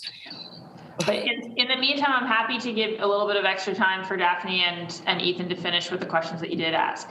And then I'm going to go, but just a couple, because Councilor Edwards has her video on, so. Go. Yeah, there was one question in particular around special education cuts around early childhood and physical disabilities. I think you had referenced. We did more this year to support schools and stabilize programming across. And so I'm not there. There were no cuts to specific programs. On occasion, there may be adjustments that are made for our reserves for students who are anticipated to be enrolled. This is often a place where we hold a reserve at this point in the year for early childhood special education so that we can monitor the number of new students. But there were no cuts to school-based programs that I'm aware of. So if we reference a document where you saw the cuts, I can go back and investigate more fully to make sure I'm not missing anything. But go ahead, bring that gavel in, Bach. I see you. All right, great. We'll come back to you in the next round, Councilor Mejia. And Daphne, I'll get those answers from you just after I let Councilor Edwards go, if that's all right. Thanks so much. Councilor Edwards, you have the floor. Thank you. I just want to hone in specifically on my district. So you may not have all these answers, but before I go in there, could you just educate me on what's your trigger for when languages are added or not in the ELL programs? Is there a population percentage that's required? And is it city-based or is it neighborhood-based? That's a very good question. Per DESTI, it starts really at the school level. If 20 parents within a school who speak another language want to organize together, they can make the request to the district to ask for a language-based program. And once that request is received, what we would then do is assess what would be the best way in order to implement a language-based program within that school, depending on the grade clustering of the students, whether it is bringing in before school, after school support, or actually implementing a full formal program within a school. But it starts at the school level. If we get a request that is more district-wide, similar, we would go through a process of assessing where we would see a cluster of students to be able to sustain a classroom, if it's at the elementary level, or a high school or middle school where we would be able to offer maybe a course or two to initiate the programming for the family. But per the Look Act does give the parents the power to make the request to the district and for us to review. Whether it is school-based, region-wide, or city-wide really depends on the number or preponderance of families or within that community that would be eligible for the program. So in my district, then I've seen some significant decreases in ELL students enrollment. And so, one, how are you tracking these students, where they are, and if they'll be coming back? Two, if I see your assessment for how you add languages, but do you have the same kind of assessment for if you're taking a language away because a population shifts?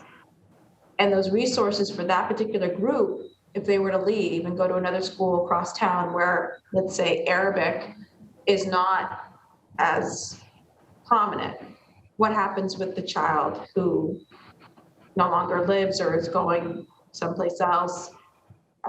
In terms of the resources for ELL language instruction. So I guess just again, there's been a decrease in ELL students in my district. What happens when there's a decrease? Do you do another reassessment of the language skill sets or resources you're going to provide? And then when the child moves to another part of the city, how do you know that the infrastructure for their ELL is going with them, or does it? Mm-hmm. Those are really great questions, Councillor Edwards. I'm going to separate my question to two different buckets. The first bucket is that as an English learner that needs English language development services, a student can attend any school across the district and still get access to their services. It does not, the district is set up to be able to ensure that ESL is provided for the student regardless of which school they choose to attend. In terms of decrease, I might ask for some additional clarity. As English learners grow in their proficiency or as they're acquiring English, they do shift outside in terms of their marker from being an EL to a FEL, and we track them for 4 years within the system. So the district's platform is fully set up to be able to track our students. And so in terms of the decrease, are you seeing a decrease in terms of ethnic language communities or a decrease in the number of ELs themselves? Because which is the second bucket of my answer, that you might see a shift in the language population of a community as we've identified, where due to the impacts of COVID, parents losing their jobs, depending on what sector their families work in, we've seen a large migration of certain populations within the community who have left because they are unable to afford rent. And so a shift in terms of an ethnic language group may not necessarily be correlate to also an EL need, because I might be a speaker of another language, but I might not necessarily be an English learner. So I'd love to hear a little bit more. It might not be. What if they're the same? Or what if, let's act as though the shift is where that population is going because it's being displaced. You're also seeing a decrease in ELL students as well. So is that the bucket you were going to go on? So if we assume with that, that you have both a language community and an EL community that is moving from one school to another, does the program move with them? So it takes time to be able to implement a new program in a new school. So for instance, if I have an Arabic community at a particular school, and there's a migration from that school of that population to another school, through the budget collab process established within the system, we would be able to see that data and see that students are moving and would see that trend. And then we would have to partner with the school and the community to be able to offer those opportunities to the new school where the students are coming up. Principals have been very on top of the shifts of their student community, and in terms of hiring, looking to make sure that they're hiring for bilingual staff.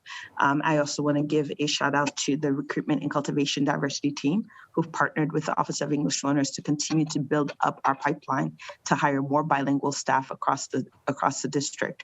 But there are systems in place to support the district to track both the English learner as well as the language shift between schools, so that in our yearly planning, we can provide those supports.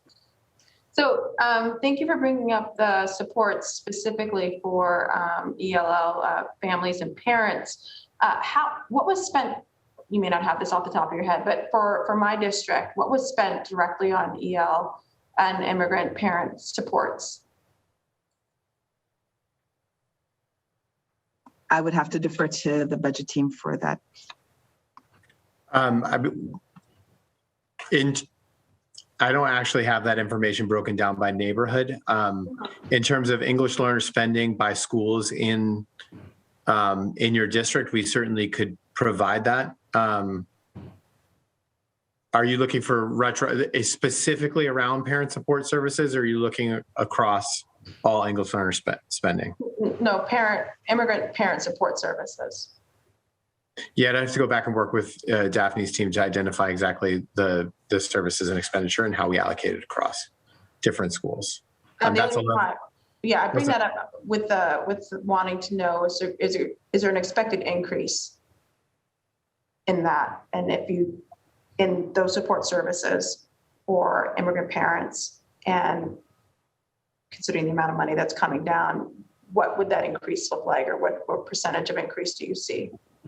Yeah, I mean, I will say just the biggest area of investment around immigrant support or sort of parent support is the family liaison investments, and with the emphasis on hiring staff that reflects the cultural and linguistic diversity of the schools in which they serve. As you know, we prioritized schools last year on two criteria. One was whether or not they were a transformation school, and the second was whether or not they had over 50% of the home language in a single other language, which meant additional allocations to a lot of schools in East Boston for their concentration of Spanish speakers. And so that's a big investment. Other investments around parent support, there's two ways in which we have Title I allocations that are set aside. So our federal funding through Title I program, we set aside 1% for parent support services. And then in addition to that, through a consent decree with Meta, we also set aside Title I funding in schools at the same percentage that they have English learners in that school, explicitly for the support of those students, which could include materials, curriculum materials, technology, but it could also include parent support services for English learners. And so those are ways in which we do make sure schools are targeting interventions and supports for those students. I see the gavel. I just want one quick overall question, because I missed an earlier part of our budget conversation. I'm assuming the answer is no, but might as well ask the question. Do you see any decrease at all in the budgeting in my district for either East Boston High School or any of my schools? Do you see a decrease in budgeting and allocation of resources? From year over year, I don't believe any of the schools in East Boston have a decrease. There are only a handful of schools that had any decreases, mostly related to change in programming. East Boston, Charlestown, and the North End. So all three. Sorry, I did not mean to cut off the other parts of your district. I apologize. Miriam, I'm sure, is looking at the table, but no, I do not believe there was any changes East Boston, Charlestown, or the North End in terms of the budgets. Thank you. I see the gavel. Thank you, Councillor Edwards. Yeah, and the BPS team is putting, what is it, 18.5 million, Nate, into stabilizing school budgets. So a significant amount of the money they're asking us to authorize in new spend, is to prevent school budget level cuts, because the enrollment numbers would compel a large number of them if we don't do that. Well, that's why I brought it up, because it was $1 million cut in East Boston before this, right? That caused me in that year to not move the school budget. So I want to make sure we were. Yeah, and we're very excited about the 7 through 12 expansion at both Charlestown and East Boston High School. We really do think that that's going to be a strategy that responds to what families want to see in their high schools. And the superintendent has referred to them as pro-enrollment strategies. The idea that we will start to stabilize those pathways and be more competitive. There's some early evidence from the schools in your district that expanded to add the sixth grade, that we're already seeing some more retention of families in 4th and 5th grades because they now have that single transition pathway K to 12. So we're excited and continuing to monitor that very closely. Thank you. I'm excited. I'll bring those questions up at another hearing on the Edwards and its expansion. Thank you, Councillor Bach. Great. Thanks so much, Councillor Edwards. And now I'll ask my questions. So I guess just starting with, and Ethan, I'm not sure how much this is your bailiwick, but are you in a position to talk about the McKinley schools programming? You're muted. Certainly, to some degree I can. And if we need to get you more information, we certainly will, but happy to take the initial set of questions. Yeah, so just, well, first of all, if you could just clarify for me, and this is very much a naive question, but in terms of that chart, would those be sub-separate, or no, they'd actually be fully that top of the column? Can you just tell me the category? Yeah, those are called, so the McKinley schools the McKinley School is and the Horace Mann and the Carter School are public day schools. So that is a substantially separate school. But the day schools had its own thing in the chart, didn't it? Yes, has its own category. That's correct. And it's worth saying the McKinley is by far the largest of the three of them, correct? So important. And how does, and I should just say, so I have 2 of the 3 campuses, although I think the less well-known ones, the sort of middle and high school campuses on Peterborough Street and in Audubon Circle in my district. Can you just talk to me about how, what's the pathway by which our students end up there, and what the total enrollment numbers are in the high school and the middle school? Sure, and we'll see if we can get you the enrollment numbers. Happy to have that as a follow-up. Yeah, that's fine. But the procedure for going there, the process by which students end up at the McKinley schools, is that if the team determines that you need a more restrictive placement for your own safety, other safety, because of the disability, because the services, there can be a lot of reasons the teams can make the decision that you need that more restrictive placement, but you make that more restrictive placement and then you go to a day school. And I actually should add, we're learning about the Horace Mann on the definition of the day school, but there are we're learning more about day schools that you can have other students in them, but it is generally considered the most restrictive environment. Got it. And so, but in terms of that determination, is it generally being made about students between academic years? So they're starting at the McKinley in a given year, or are they typically transferring into the McKinley, or how's that working? It can be made at any time during the year. And so sometimes towards the end of the year, like this time of year, we might do a segmented IEP where the student means they stay in one setting from now until the end of the year, and then they would start the school fresh in September. But there are other times where you would do a transfer right now. And in terms of things like the 4-year graduation rate outcomes for students with disabilities, do we have those? Do we have those by school? I know we have graduation rates by school, but like, I'm just sort of curious how the McKinley's doing. I know that we've recently had attention on the fact that it is disproportionately, Black and brown young men. I see that they're a tick more likely to be in the public day schools. And I'm just sort of wondering what our assessment of that program and what next steps going into the coming academic year for that program are. Yeah, certainly. So, I mean, I think it's a really, let's actually talk about performance, right? Let's actually talk about academic achievement. Let's talk about achievement rates. Let's talk about graduation rates and attendance and engagement. I think that's really important. I'd be happy to sort of get you further data on that. In terms of McKinley, obviously the superintendent decided to make a change and thinks that, we hope that we're headed in the right direction with regard to McKinley and can get you more data that would reflect that if you like.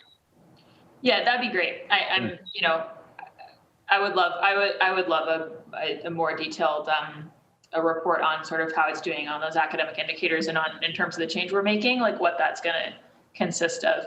Because I feel very keenly that Councilor Edwards was talking about schools in the district.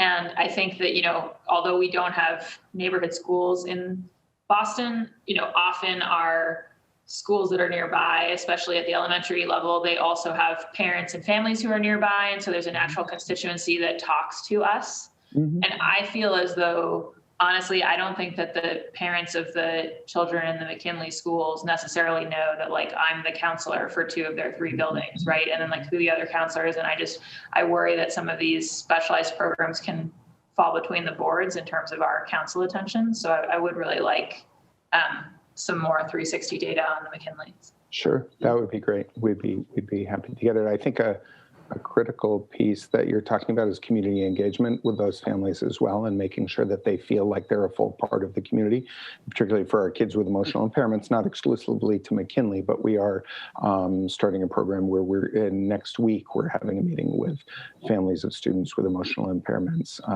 who are in substantially separate settings, because I think getting their perspective and their input on what their experience is like is going to be really important. All right, great. Looking forward to follow up on that. And then one question for me, because then I'm gonna run out of time, is just for Daphne. I know was it last year that we were piloting a Vietnamese program? Can you tell me a little bit about that? Because obviously last year turned into a bit of a mess of a year, maybe to pilot something. So last year was was a year without power. We are grateful towards the Vietnamese community who entrusted to us their children for K2, where we launched the K2 classroom virtually in the midst of COVID. We had about 15 students who showed up, and they went through the process of being all virtual, hybrid, and then at this moment, all students have returned for full in-person instruction. So that's very exciting. We were able to, in the midst of COVID, partner with Dr. Natalie Tran from California, Fullerton University, I believe, who was able to provide deep coaching for the teacher virtually to support language instruction for the Vietnamese student population, and also non-Vietnamese students were part of that classroom. Next year, we're opening up a grade 1, so the parents have continued to say yes to BPS, and we'll be moving to the Mather, opening up a K2 and grade 1 simultaneously.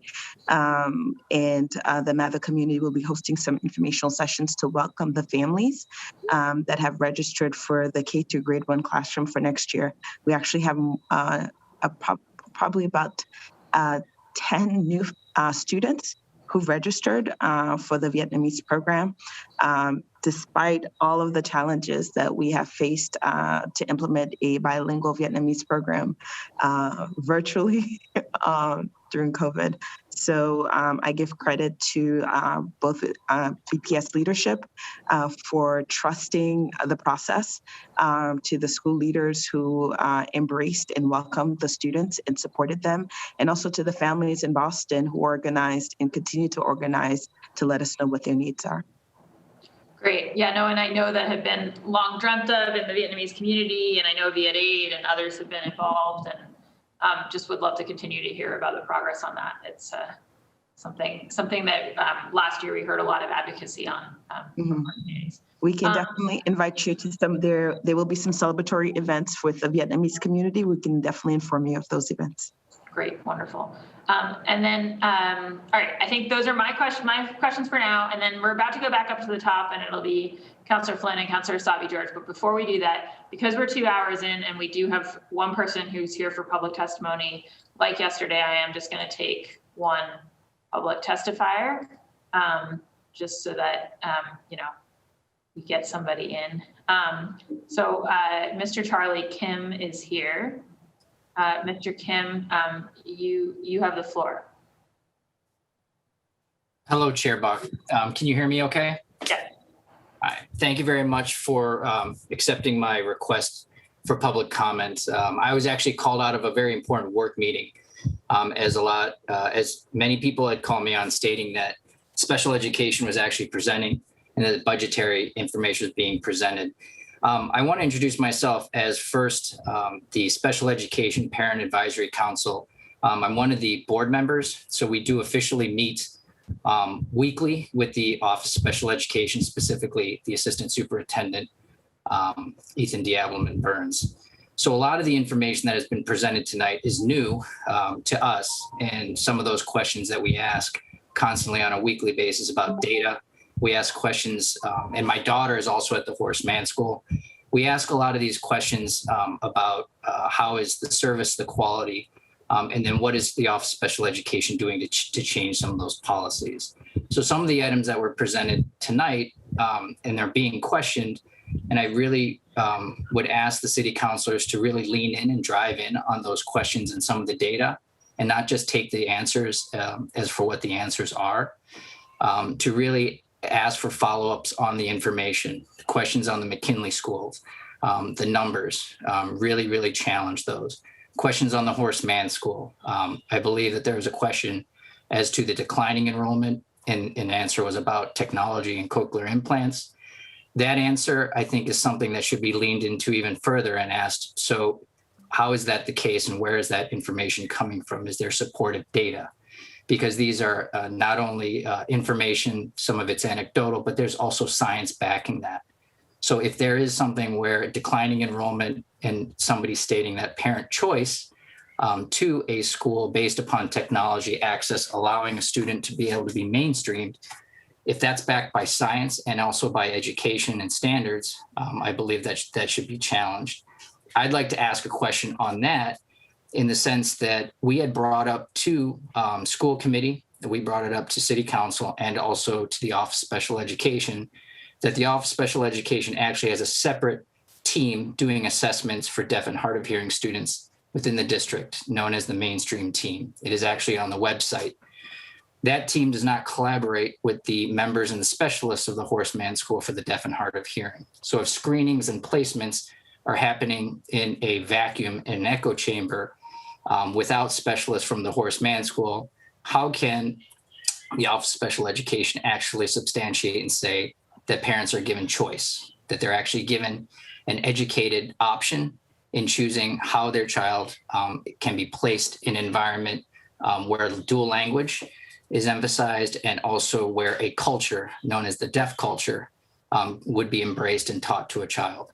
Because the science and the actual statistics show, I believe the number that I was told is that 80% of children are born deaf and hard of hearing are born within hearing families.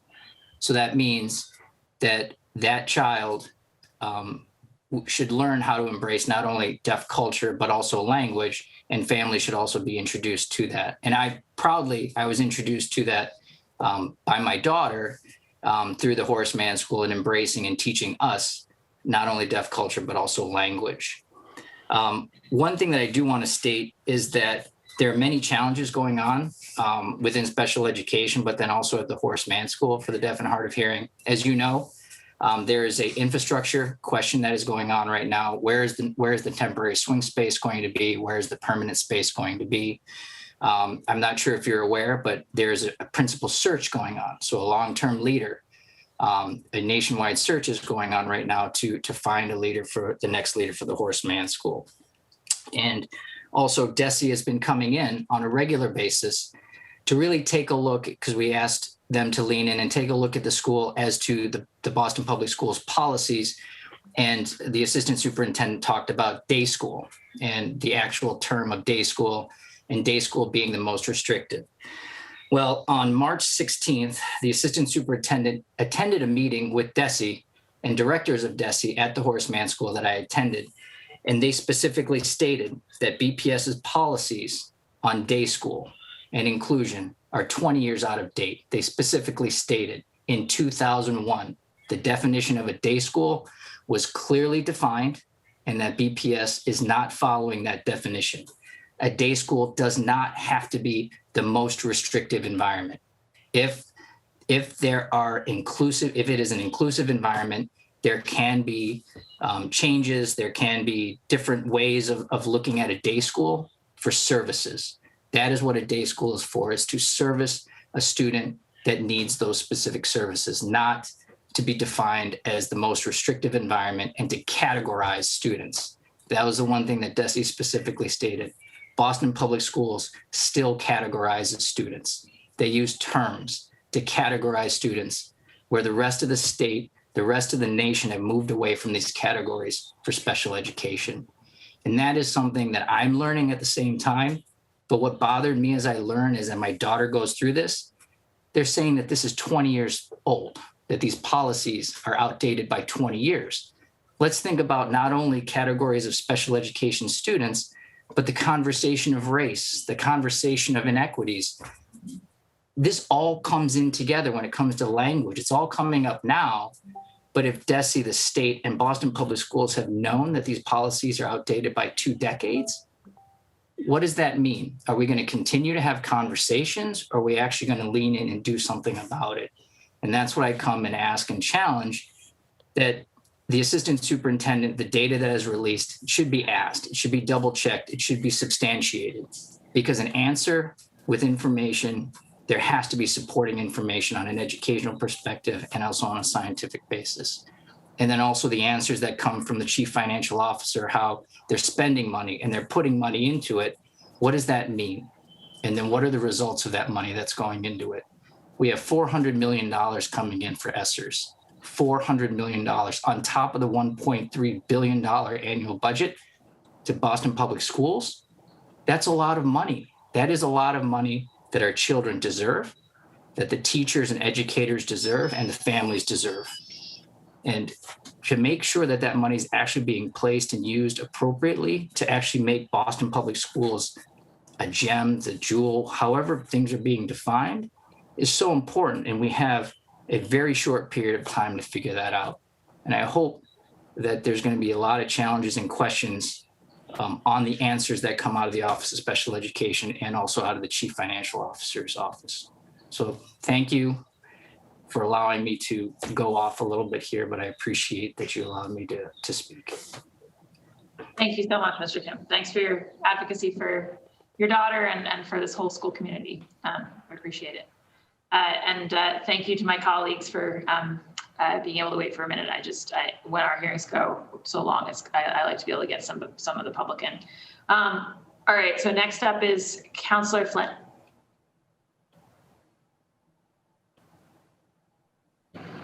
Thank you, Council Block. Council Block, I'm just going to continue listening to my colleagues with questions and answers. I don't have anything right now. Okay, great. Councillor Asabi George. You're muted, Councillor Asabi George. Thank you. Sorry about that. I have a quick, just a quick question. I'm grateful my colleagues got to some really thoughtful questions to today's hearing. But I'd like to talk just for a moment, if someone could, about the STRIVE program. We know how important transitions are and appropriate transitions, especially for our students with some needs, and also creating opportunities for work and career after graduation. How many students are currently in the STRIVE program, and how do we, how can we work to better support it? I've seen STRIVE in action with our BPS students in partnership with some of our institutional partners, teaching kids some life skills, some work skills, doing some real trainings. And, I want to make sure that we're supporting this effort and continuing to give these opportunities to our students across the district. Yeah, thank you, Councillor Asabi George, for bringing that really important question and thinking about our students who get the transition services. I'm going to have to get you an exact number on the number of students in the STRIVE program, but we do have about 4,000 transition age students, and so that should be experiencing and going through the transition services. And I just want to call out Marcia Fitzpatrick, our Assistant Director for Transition, who's done a great job bringing shape to it and building partnerships to serve our students who are transitioning to their adult services. It's incredibly important, and it's been exciting to hear over the course of the year as kids get to start their internships, as they've been going back in person, and even some of the virtual ones. These are people who have just worked really, really hard to make sure kids are getting what they need in terms of those transition services. So I know that it was something that we did have some struggles with previously in BPS, but since we've brought in an assistant director and have this STRIVE team and an assistant director dedicated to transition, I think it's brought a lot of shape to the program, and it's been exciting to hear what our students are able to do. Great, and I look forward to that, and just want to, I omitted to just give a shout out and some thanks to the teachers who are involved in that program, in particular Brenda and Jake, who I worked with formerly at East Boston High School. So just grateful for everyone's efforts on behalf of our students. Thanks, Absolutely. Ethan. Thank you. Thank you, Madam Chair. That's it for me this afternoon. Great, thank you, Councillor Asabi George. And Councillor Flynn has asked if he can claw back a little bit of his time for one question. I'm going to allow it. So, Councillor Flynn. Yeah, thank you, Council Block, and I apologize to my colleagues for jumping in line. I guess my question is to Nate. Nate, can you tell me a little about the Junior ROTC program? I have great respect for this program, for the students that participate in it, the instructors as well. It's an exceptional program. I hope we're not cutting this program. What can you tell me about it, Nate? I agree. This is a great opportunity for our students. And the JROTC program is a program that is partially reimbursed by the federal government. And so each of the positions that we have are sort of half on the BPS budget and half reimbursed through that program. There are no planned reductions in JROTC that I'm aware of. Okay, thank you. I don't think there's a more diverse program in BPS than the Junior ROTC program. I'm a strong supporter of that program. I admire those students that work hard and do their best and become great citizens as well. Nate, if there's any talk at all about cuts to JROTC, would you call me up immediately and let me know, because I need to be aware of them, and I'm going to advocate for them wherever they're at, because I know the important role that program plays in the lives of many students. Thank you, Nate. Thank you, Councilor Block, for giving me the opportunity to get back into line. Thank you. Thank you, Councillor Flynn. And our next up is Councillor Flaherty. Are we still? Oh, I think Councillor Flaherty's had to go. So go to Councillor Braden. Oh, it's me back. I'm going to be persist in my questioning with regard to the deaf schools and deaf culture. I just feel like a cochlear implant is a piece of it's a mechanical, it's a device that's implanted in the head for a deaf child. They tend to have a shelf life of about 15 years. Insurance doesn't pay for a second one at this point in time, as far as I understand. I really feel that relying on a piece of technology to bridge that gap without teaching children American Sign Language and allowing them to access the deaf culture, the history, and be with deaf peers is problematic to me and to many of the parents that I've spoken to recently. I really feel that we have to have a very robust conversation about the future of the Horace Mann School for the Deaf and the future of deaf education in the city of Boston. I think I want to continue this conversation going forward. In terms of are students with cochlear implants taught sign language, or are they expected to be hearing students? Do they have access to a teacher for the deaf in their classroom if they're not at the Horace Mann? And is it just on a sessional basis, or do they have someone who is proficient in teaching American Sign Language and instructing in American Sign and teaching a subject in American Sign Language? Then do they have access in school to the mapping of these cochlear implants so that that it's fine-tuned so that they can actually get the best utility out of the cochlear implant? The other question I had was with regard to our visually impaired students. I don't know how many visually impaired or blind students do we have in Boston Public Schools? How many teachers of the visually impaired do we have? And how many orientation and mobility instructors do we have? Thank you.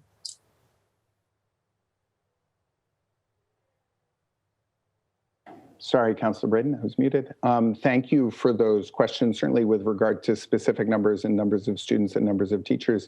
With regard to those various related service providers, I'd be happy to get those for you. I know right now it is really hard to find teachers of the visually impaired, so we're working hard to find a substitute right now.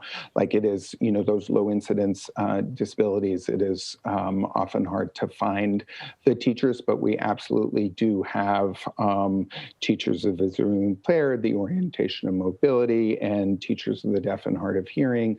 And I can certainly get you those numbers.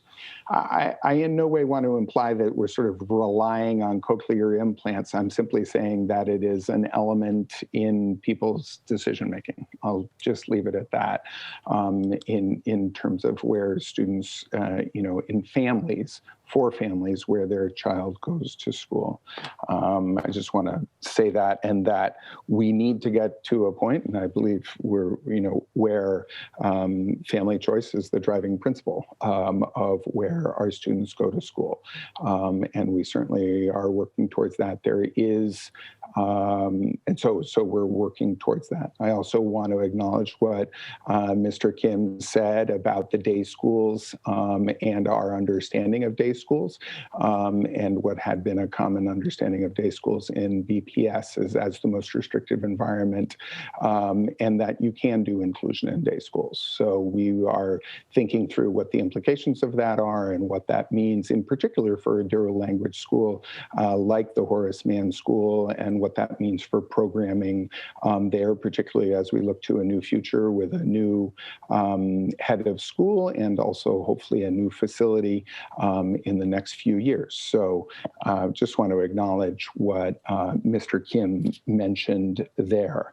And then there is the issue of deaf culture and ASL, absolutely, and that is an element in decision making as well, and something when it comes down to that's why family choice is so important.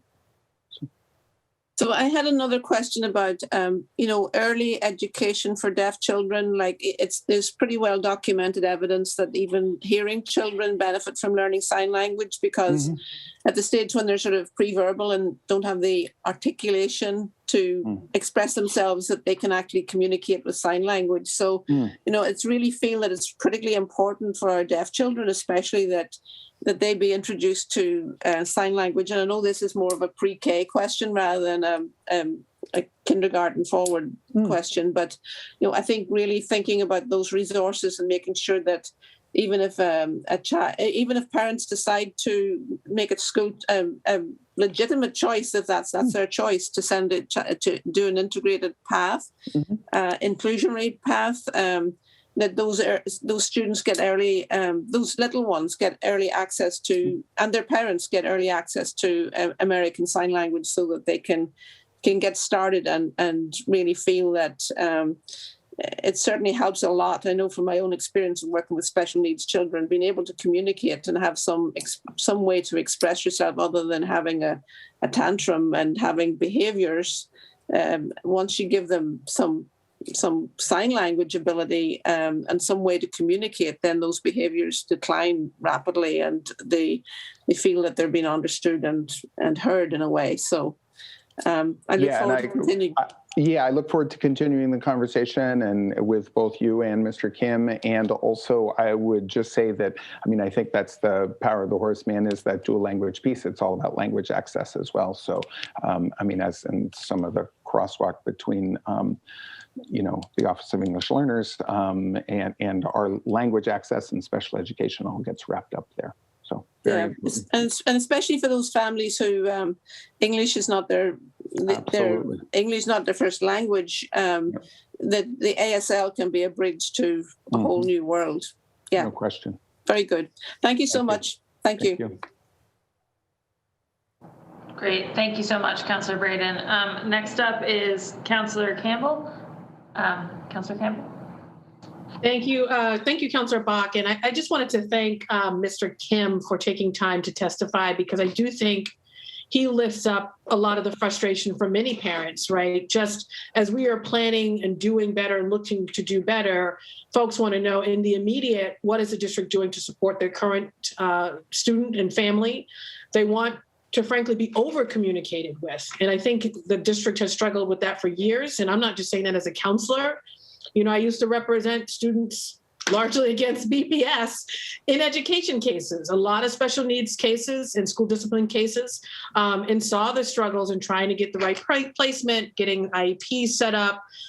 It's a very difficult and challenging process with parents really struggling to get the information they need. So I just wanted to lift up that many of his concerns, of course, are shared by many parents. And I do think we need to think about all the time how we can over communicate.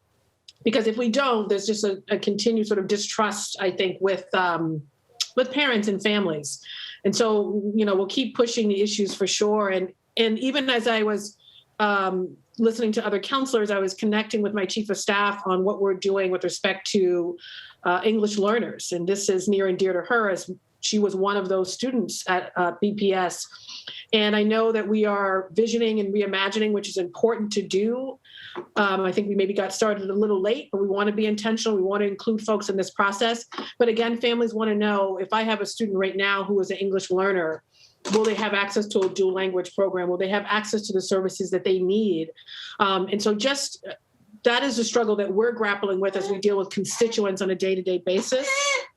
And my son Aiden also agrees. You want to come to the hearing? So, and then I just following up on something that Councillor Bach requested, demographics, enrollment numbers from the Kinley schools. Also wanted to request that as well. And also if there is demographics within the enrollment numbers in terms of race, gender, et cetera, would also like that. So through the chair would add that to a sort of request for information and can follow up on that. But the bigger issue is, in the context of, and I'm not discounting girls and issues with girls, but in the context of boys, been really connecting with a lot of folks including a recent conversation with the president of HBCU, who's been studying this for a really long time, maybe for the last 20 years, on just how boys are responded to in the classroom. And it's not just over discipline for what was frankly just boy or children behavior. It is this separation to, sent to McKinley schools. It's even reflected in how they might be graded. So just this cultural shift that needs to happen in school systems and how we educate boys, frankly, all boys of every demographic. And it is exacerbated for boys of color. And so I'm just curious, where in the district, what team and who was responding to these larger issues of how boys tend to be treated? I think about my twin brother all the time because he was at McKinley for a period of time, and you saw the distinctions. We were both dealing with trauma of how he was responded to was very different than how I was responded to.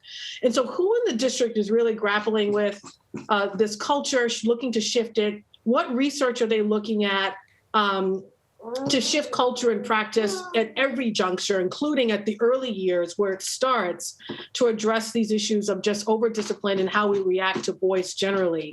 Something that I'm just sort of in the weeds on right now, which I think connects the McKinley programming, but it's bigger than that. It's a cultural, it's a cultural shift that's needed within this school district and so many others.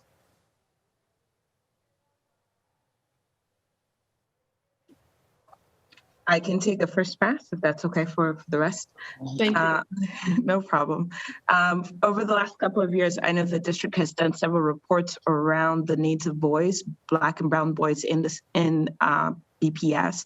And I believe under Charles and also the Office of Opportunity Gap, they continue to work with the 10 Boys Initiative, work that has been launched to intentionally support our Black and brown boys. But what you're also identifying, City Councilor Campbell, is this shift. It's a mindset shift that needs to happen within the instructional ground. And the work that we're doing in the academics office under the leadership of Dr. Mara Johnson is to look at how do we deal with biases that are inherent within the work. You've identified this concept of gender, but imagine when a student is an immigrant student who's an English learner, who is a Black or Hispanic boy, who has no support, or it is also special ed within that classroom setting. I mean, the issues and the concerns for that student is not sending that child to another teacher or another setting. It is how do we as a community support, embrace, love upon that student to ensure that, as was stated by Nate at the beginning, the vision is the greatness within all students. And that mindset shift for us is something that we want to be able to launch and do now. And that is why I think Dr. Mara Johnson talked a little bit about reviewing a lot of our curriculum with that bias, with a frame of dealing with biases as one of the many works, the work that Ethan is doing in terms of reviewing how special ed services are provided to their students, and the work that we're doing in the Office of English Learners, looking at language as an asset. We're trying to, within this next couple of months, integrate it so that by next year we can launch a full integrated vision of shift for the district. I appreciate that response, and I know it's a longer conversation, which I'll continue offline with you guys, but it's a necessary one because it shows up in, I think, very detrimental effects later on in many ways, and with respect to boys, and of course in different ways with respect to girls too. So I appreciate that. And just lastly, we'll say, before I see a gap, we'll start to wave. On the back to sort of the inclusion questioning, the inclusion questioning, you guys are gonna love this. This is who's sitting next to me. Say hello. Matt went outside. So the inclusion questions is really this idea of what does it mean for the district to set some standards, because you are seeing differences along school levels, right? Which is, or at the school level, which is creating these inequities. So really looking forward to continuing that conversation as well offline. to have what that standard looks like. But I think it's also the larger question of what's the district responsible for, what's in the purview of the district and what's in the purview of a school, and making those distinctions really clear so parents and families have a sense of what that is. Okay, say goodbye. I'll see you later. I'll be back. Hi, buddy. Ethan, just I want to make sure, was Ethan going to try to get in on anything? It looked for a minute like you were. Well, I don't know if you, I mean, I just look forward to having that conversation with Councillor Campbell around inclusion and the standards, because the standard is, you know, needs to be driven by the IEP, and we need to be implementing the IEP. And, you know, the standard is, yeah, I'll leave it at that, but look forward. Yeah, to be determined, but we'll follow up, and I'll remain on the hearing for the rest of the hearing. Right. Thank you. Thank you, Councillor Bach. Great, thanks so much, Councillor Campbell. Next up is Councillor Mejia, and then it will be Councillor Edwards. Councillor Mejia. Yes. So I just have a few questions. I know I asked earlier about just the number of dollars that we're spending on special education, and just curious about what the return on investment is. Can you just give me a ballpark figure of how many dollars we spend on special education? Yes, I can. As I pull that up, I'll just add that in special education, there are 3 different categories of special education spending. There's the dollars that is being spent for the special education central office department. That's Ethan's team and the money in that department. The second is spending on special education teachers and special education accounts. Those are for, dollars that are specifically set aside for those items. Then the final category is spending on programs, the program code for special education. Across all of those, I was trying to talk and look for a file at the same time. Turns out I cannot do 2 things at once. That's okay. While you're looking that up, I guess it would be helpful for those who are tuning in to understand if I think it's based on weights. Like, so if your child is classified as special education, there's an additional X amount of dollars that is associated with that child, right? Yeah, absolutely. And so I'm curious if let's just say $14,000, right, is allotted for students. I think whatever it is.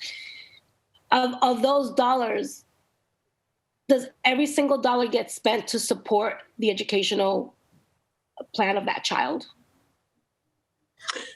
So the total spending across the district for special education across the categories that I mentioned is $337 million. What you're referring to is the allocations that are given to students through our weighted student funding model. I was just kind of buying you a little bit of time, because I guess what I'm trying to get to is that that's a big chunk of change. And I'm curious if every single dollar is accounted for the services that are delivered to these children who are in need. Yeah, so in terms of accounting, so we go through a number of different annual audits of both our federal and local dollars. And so when we allocate money out for particular positions that are meant for special education staffing, there's a number of steps in the process to make sure that schools are buying the staff that they're required, that the staff have the appropriate license. Daphne had already mentioned earlier, there's a process we refer to as budget collaboratives, which is that's really the start of the special education budgeting process, really the school budgeting process. So a team comes together with the enrollment projections and the budgets the schools receive, and part of it is cross-functional problem solving.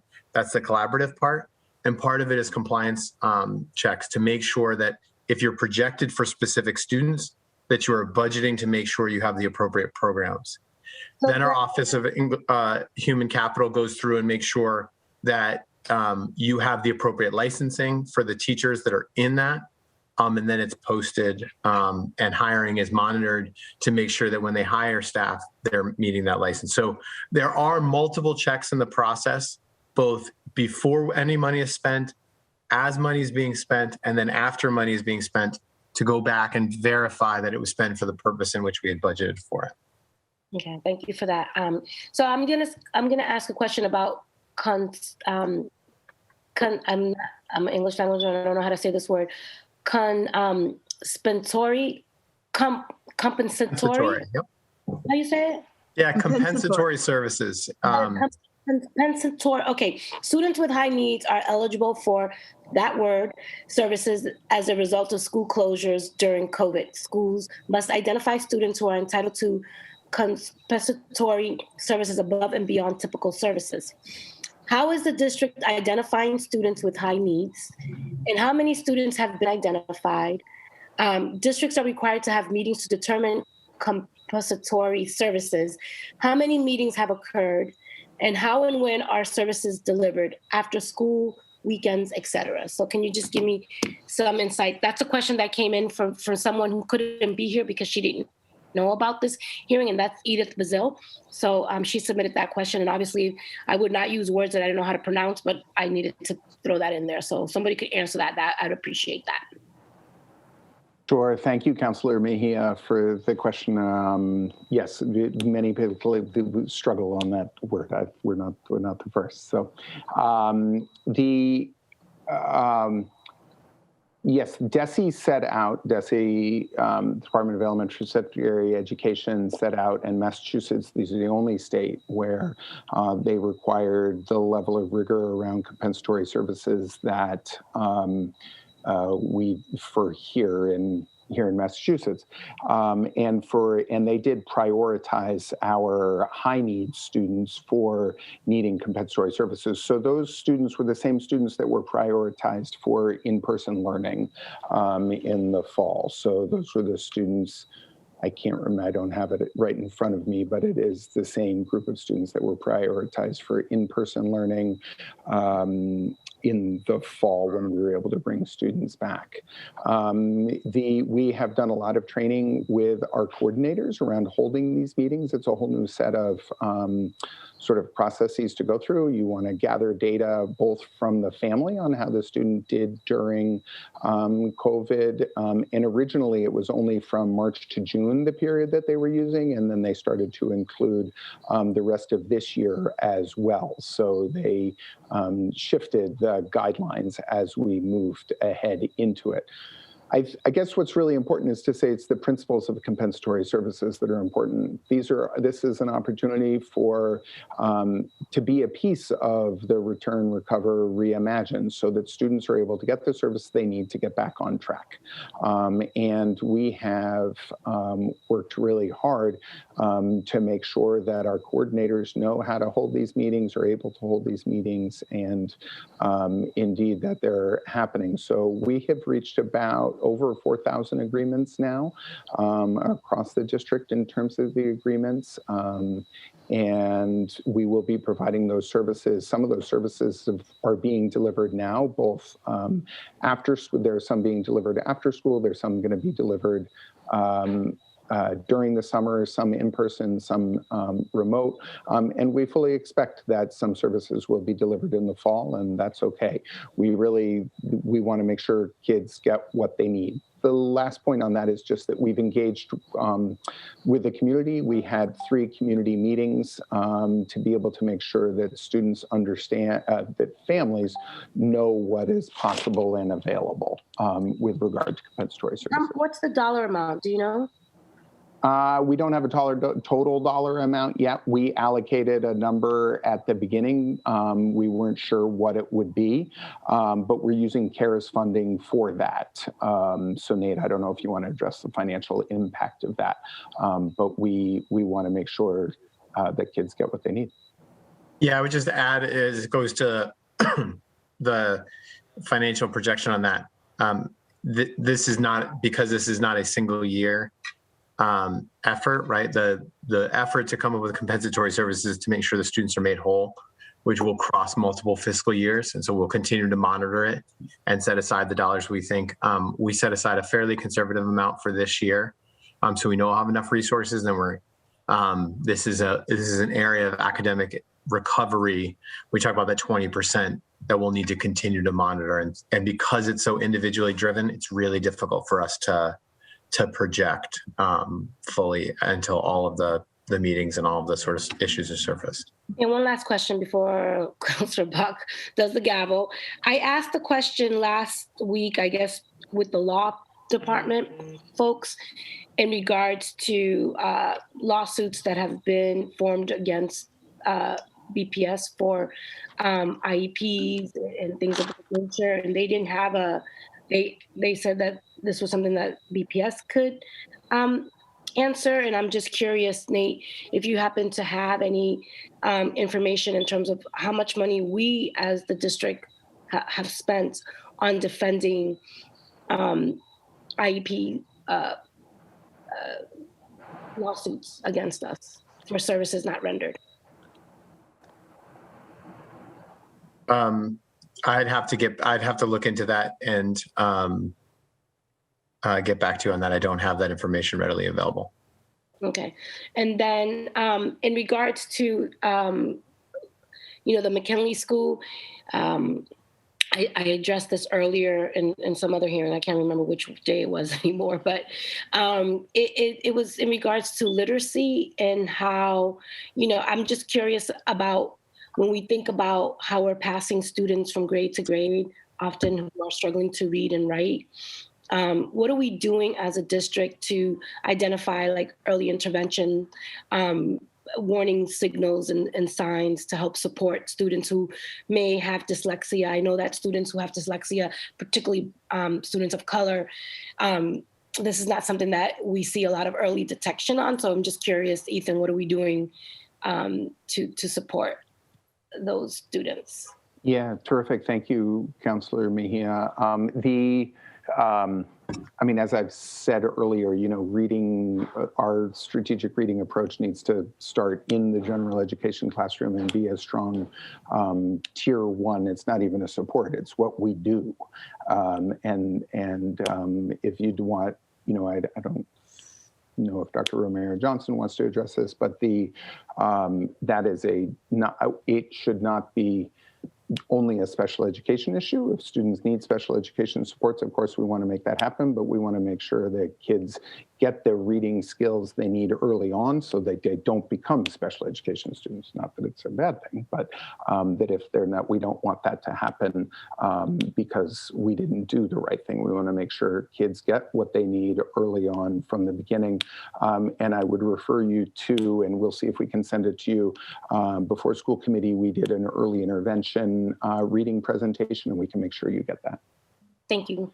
I see the gavel. I don't have any more questions for today. Thank you. Great. Thank you so much, Councillor Mejia. And now I'm going to ask my questions, and then I'll just say to councillors who are still on the call, I think everyone's gotten their questions in. If you've got a follow-up, raise your blue hand, because otherwise we will close it out after I finish mine. So I want to just follow up on the compensatory services point. So Nate, how much did we reserve though for this year in CARES money for that? The amount of money for the spring compensatory services we had set aside initially was, I believe, $5 million of the original. This was part of the original CARES Act funding. Recognizing that most of the meetings were happening this spring, and it would be sort of, when I meant conservative, meaning that we felt confident that we would be able to, that would be enough for us to be able to cover the services that were needed. And this is a rare statement for me, but I wanted, we worked very closely with Ethan and his team to make sure that they knew that this was just a placeholder for us as we got more information, that we are not managing them to that budget. The important thing here was to make sure students' needs were met, and just to keep in constant communication, because it's really important for us to make sure it really is driven by the individual student conversations. Got it. And sorry, was that original CARES? Was that ESSER 1? Is that out of ESSER 2? That was original CARES. So of the original 32 million we had set aside, because it's current year costs, we have not yet officially applied for and received ESSER Part 2. Anything that we've talked about spending for this current fiscal year is part of the original CARES Act. Right. Okay. And then was there also in a similar vein, because I saw that 5 million, and then was there 2.2 for ELL or 2.25? Yeah, there are a couple numbers that are sort of similar in sort of total dollar amounts. We had put a placeholder in original budget proposal for FY22 around additional supports that we were planning to provide for next year for students. And again, this was meant to be just sort of an initial sort of thinking, and we really put that number out there before we knew the full picture of federal funding. But the idea being that it would go towards compensatory services in the case of special education students, because that's a particular legal term. But then in addition, recovery supports for English learners, special education students. That could include tutoring, it could include additional academic supports during the year, and could include summer programming. And so the idea being that what we want to do is be able to offer multiple ways of supporting students. And so that's the 2.2 that you're seeing as part of the English learner sort of placeholder. Got it. And because as you know, I think that it makes good sense to give our departments some money that they know that they can expect to have in FY22, since FY22 starts on July 1st, which is also the 5th meeting of the ESSER group.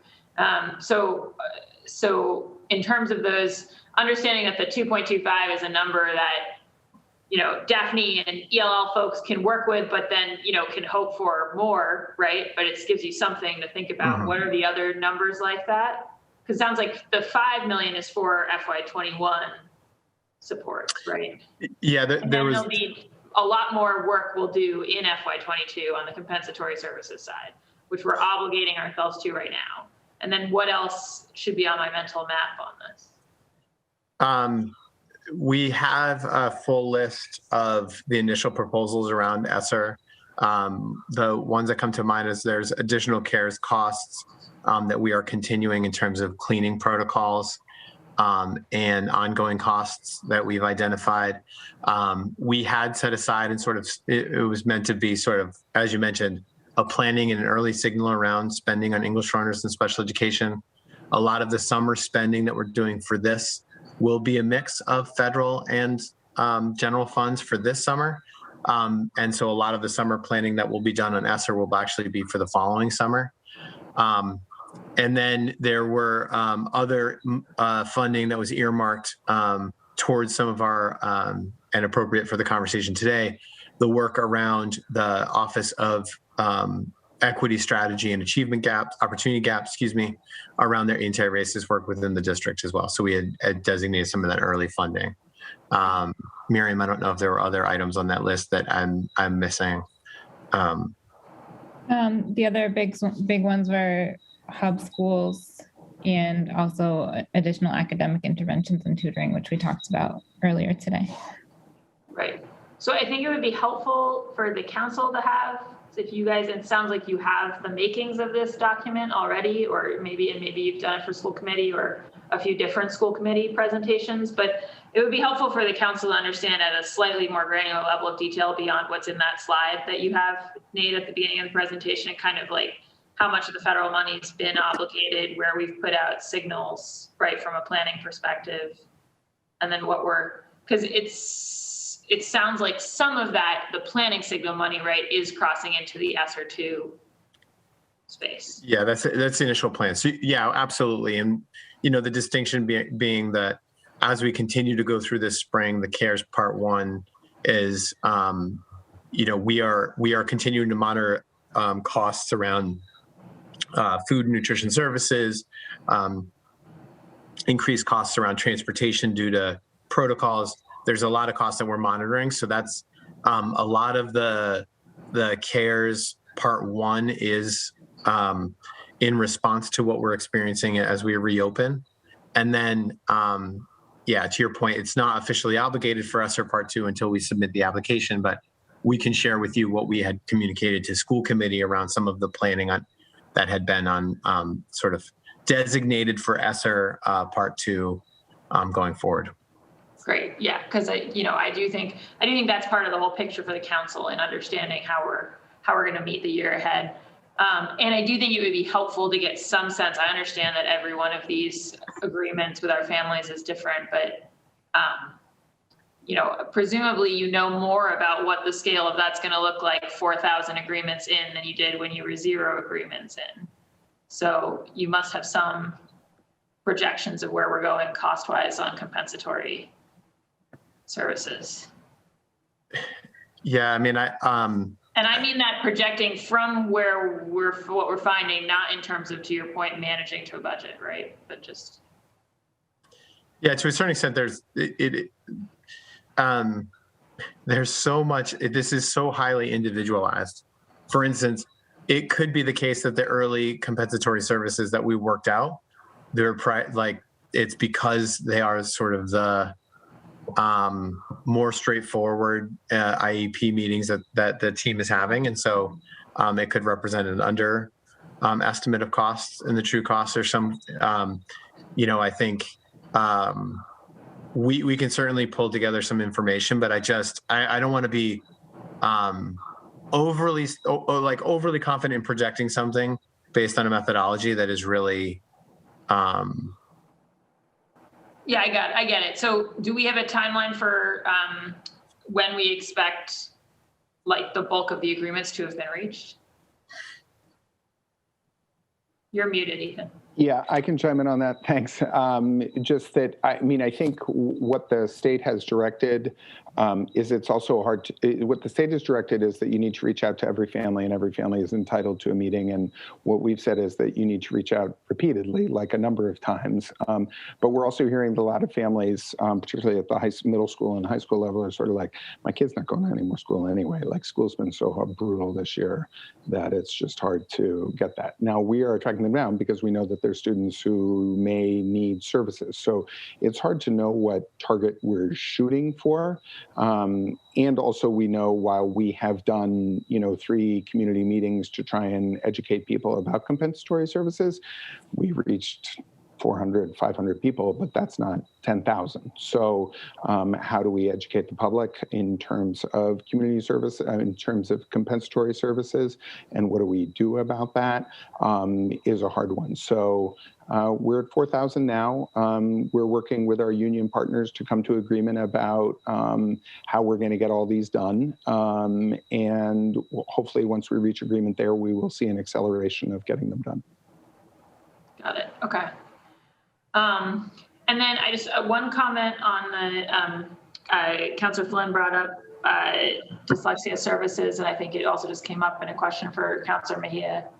I just want to strongly stress, I have a cousin who has been incredibly successful and has ended up as a member of the bar and a practicing lawyer who, really got treated early on like, he wasn't very bright because he had dyslexia. And as soon as it was actually diagnosed and there was actually assistance for him to learn to read, everything turned around. And I just think all the time about, first of all, what the impact of those first couple of years were on him before that point of kind of the sense of like, there's just something that's, something wrong with you, right? That's like, as a kid, you internalize those kinds of things and it's so damaging.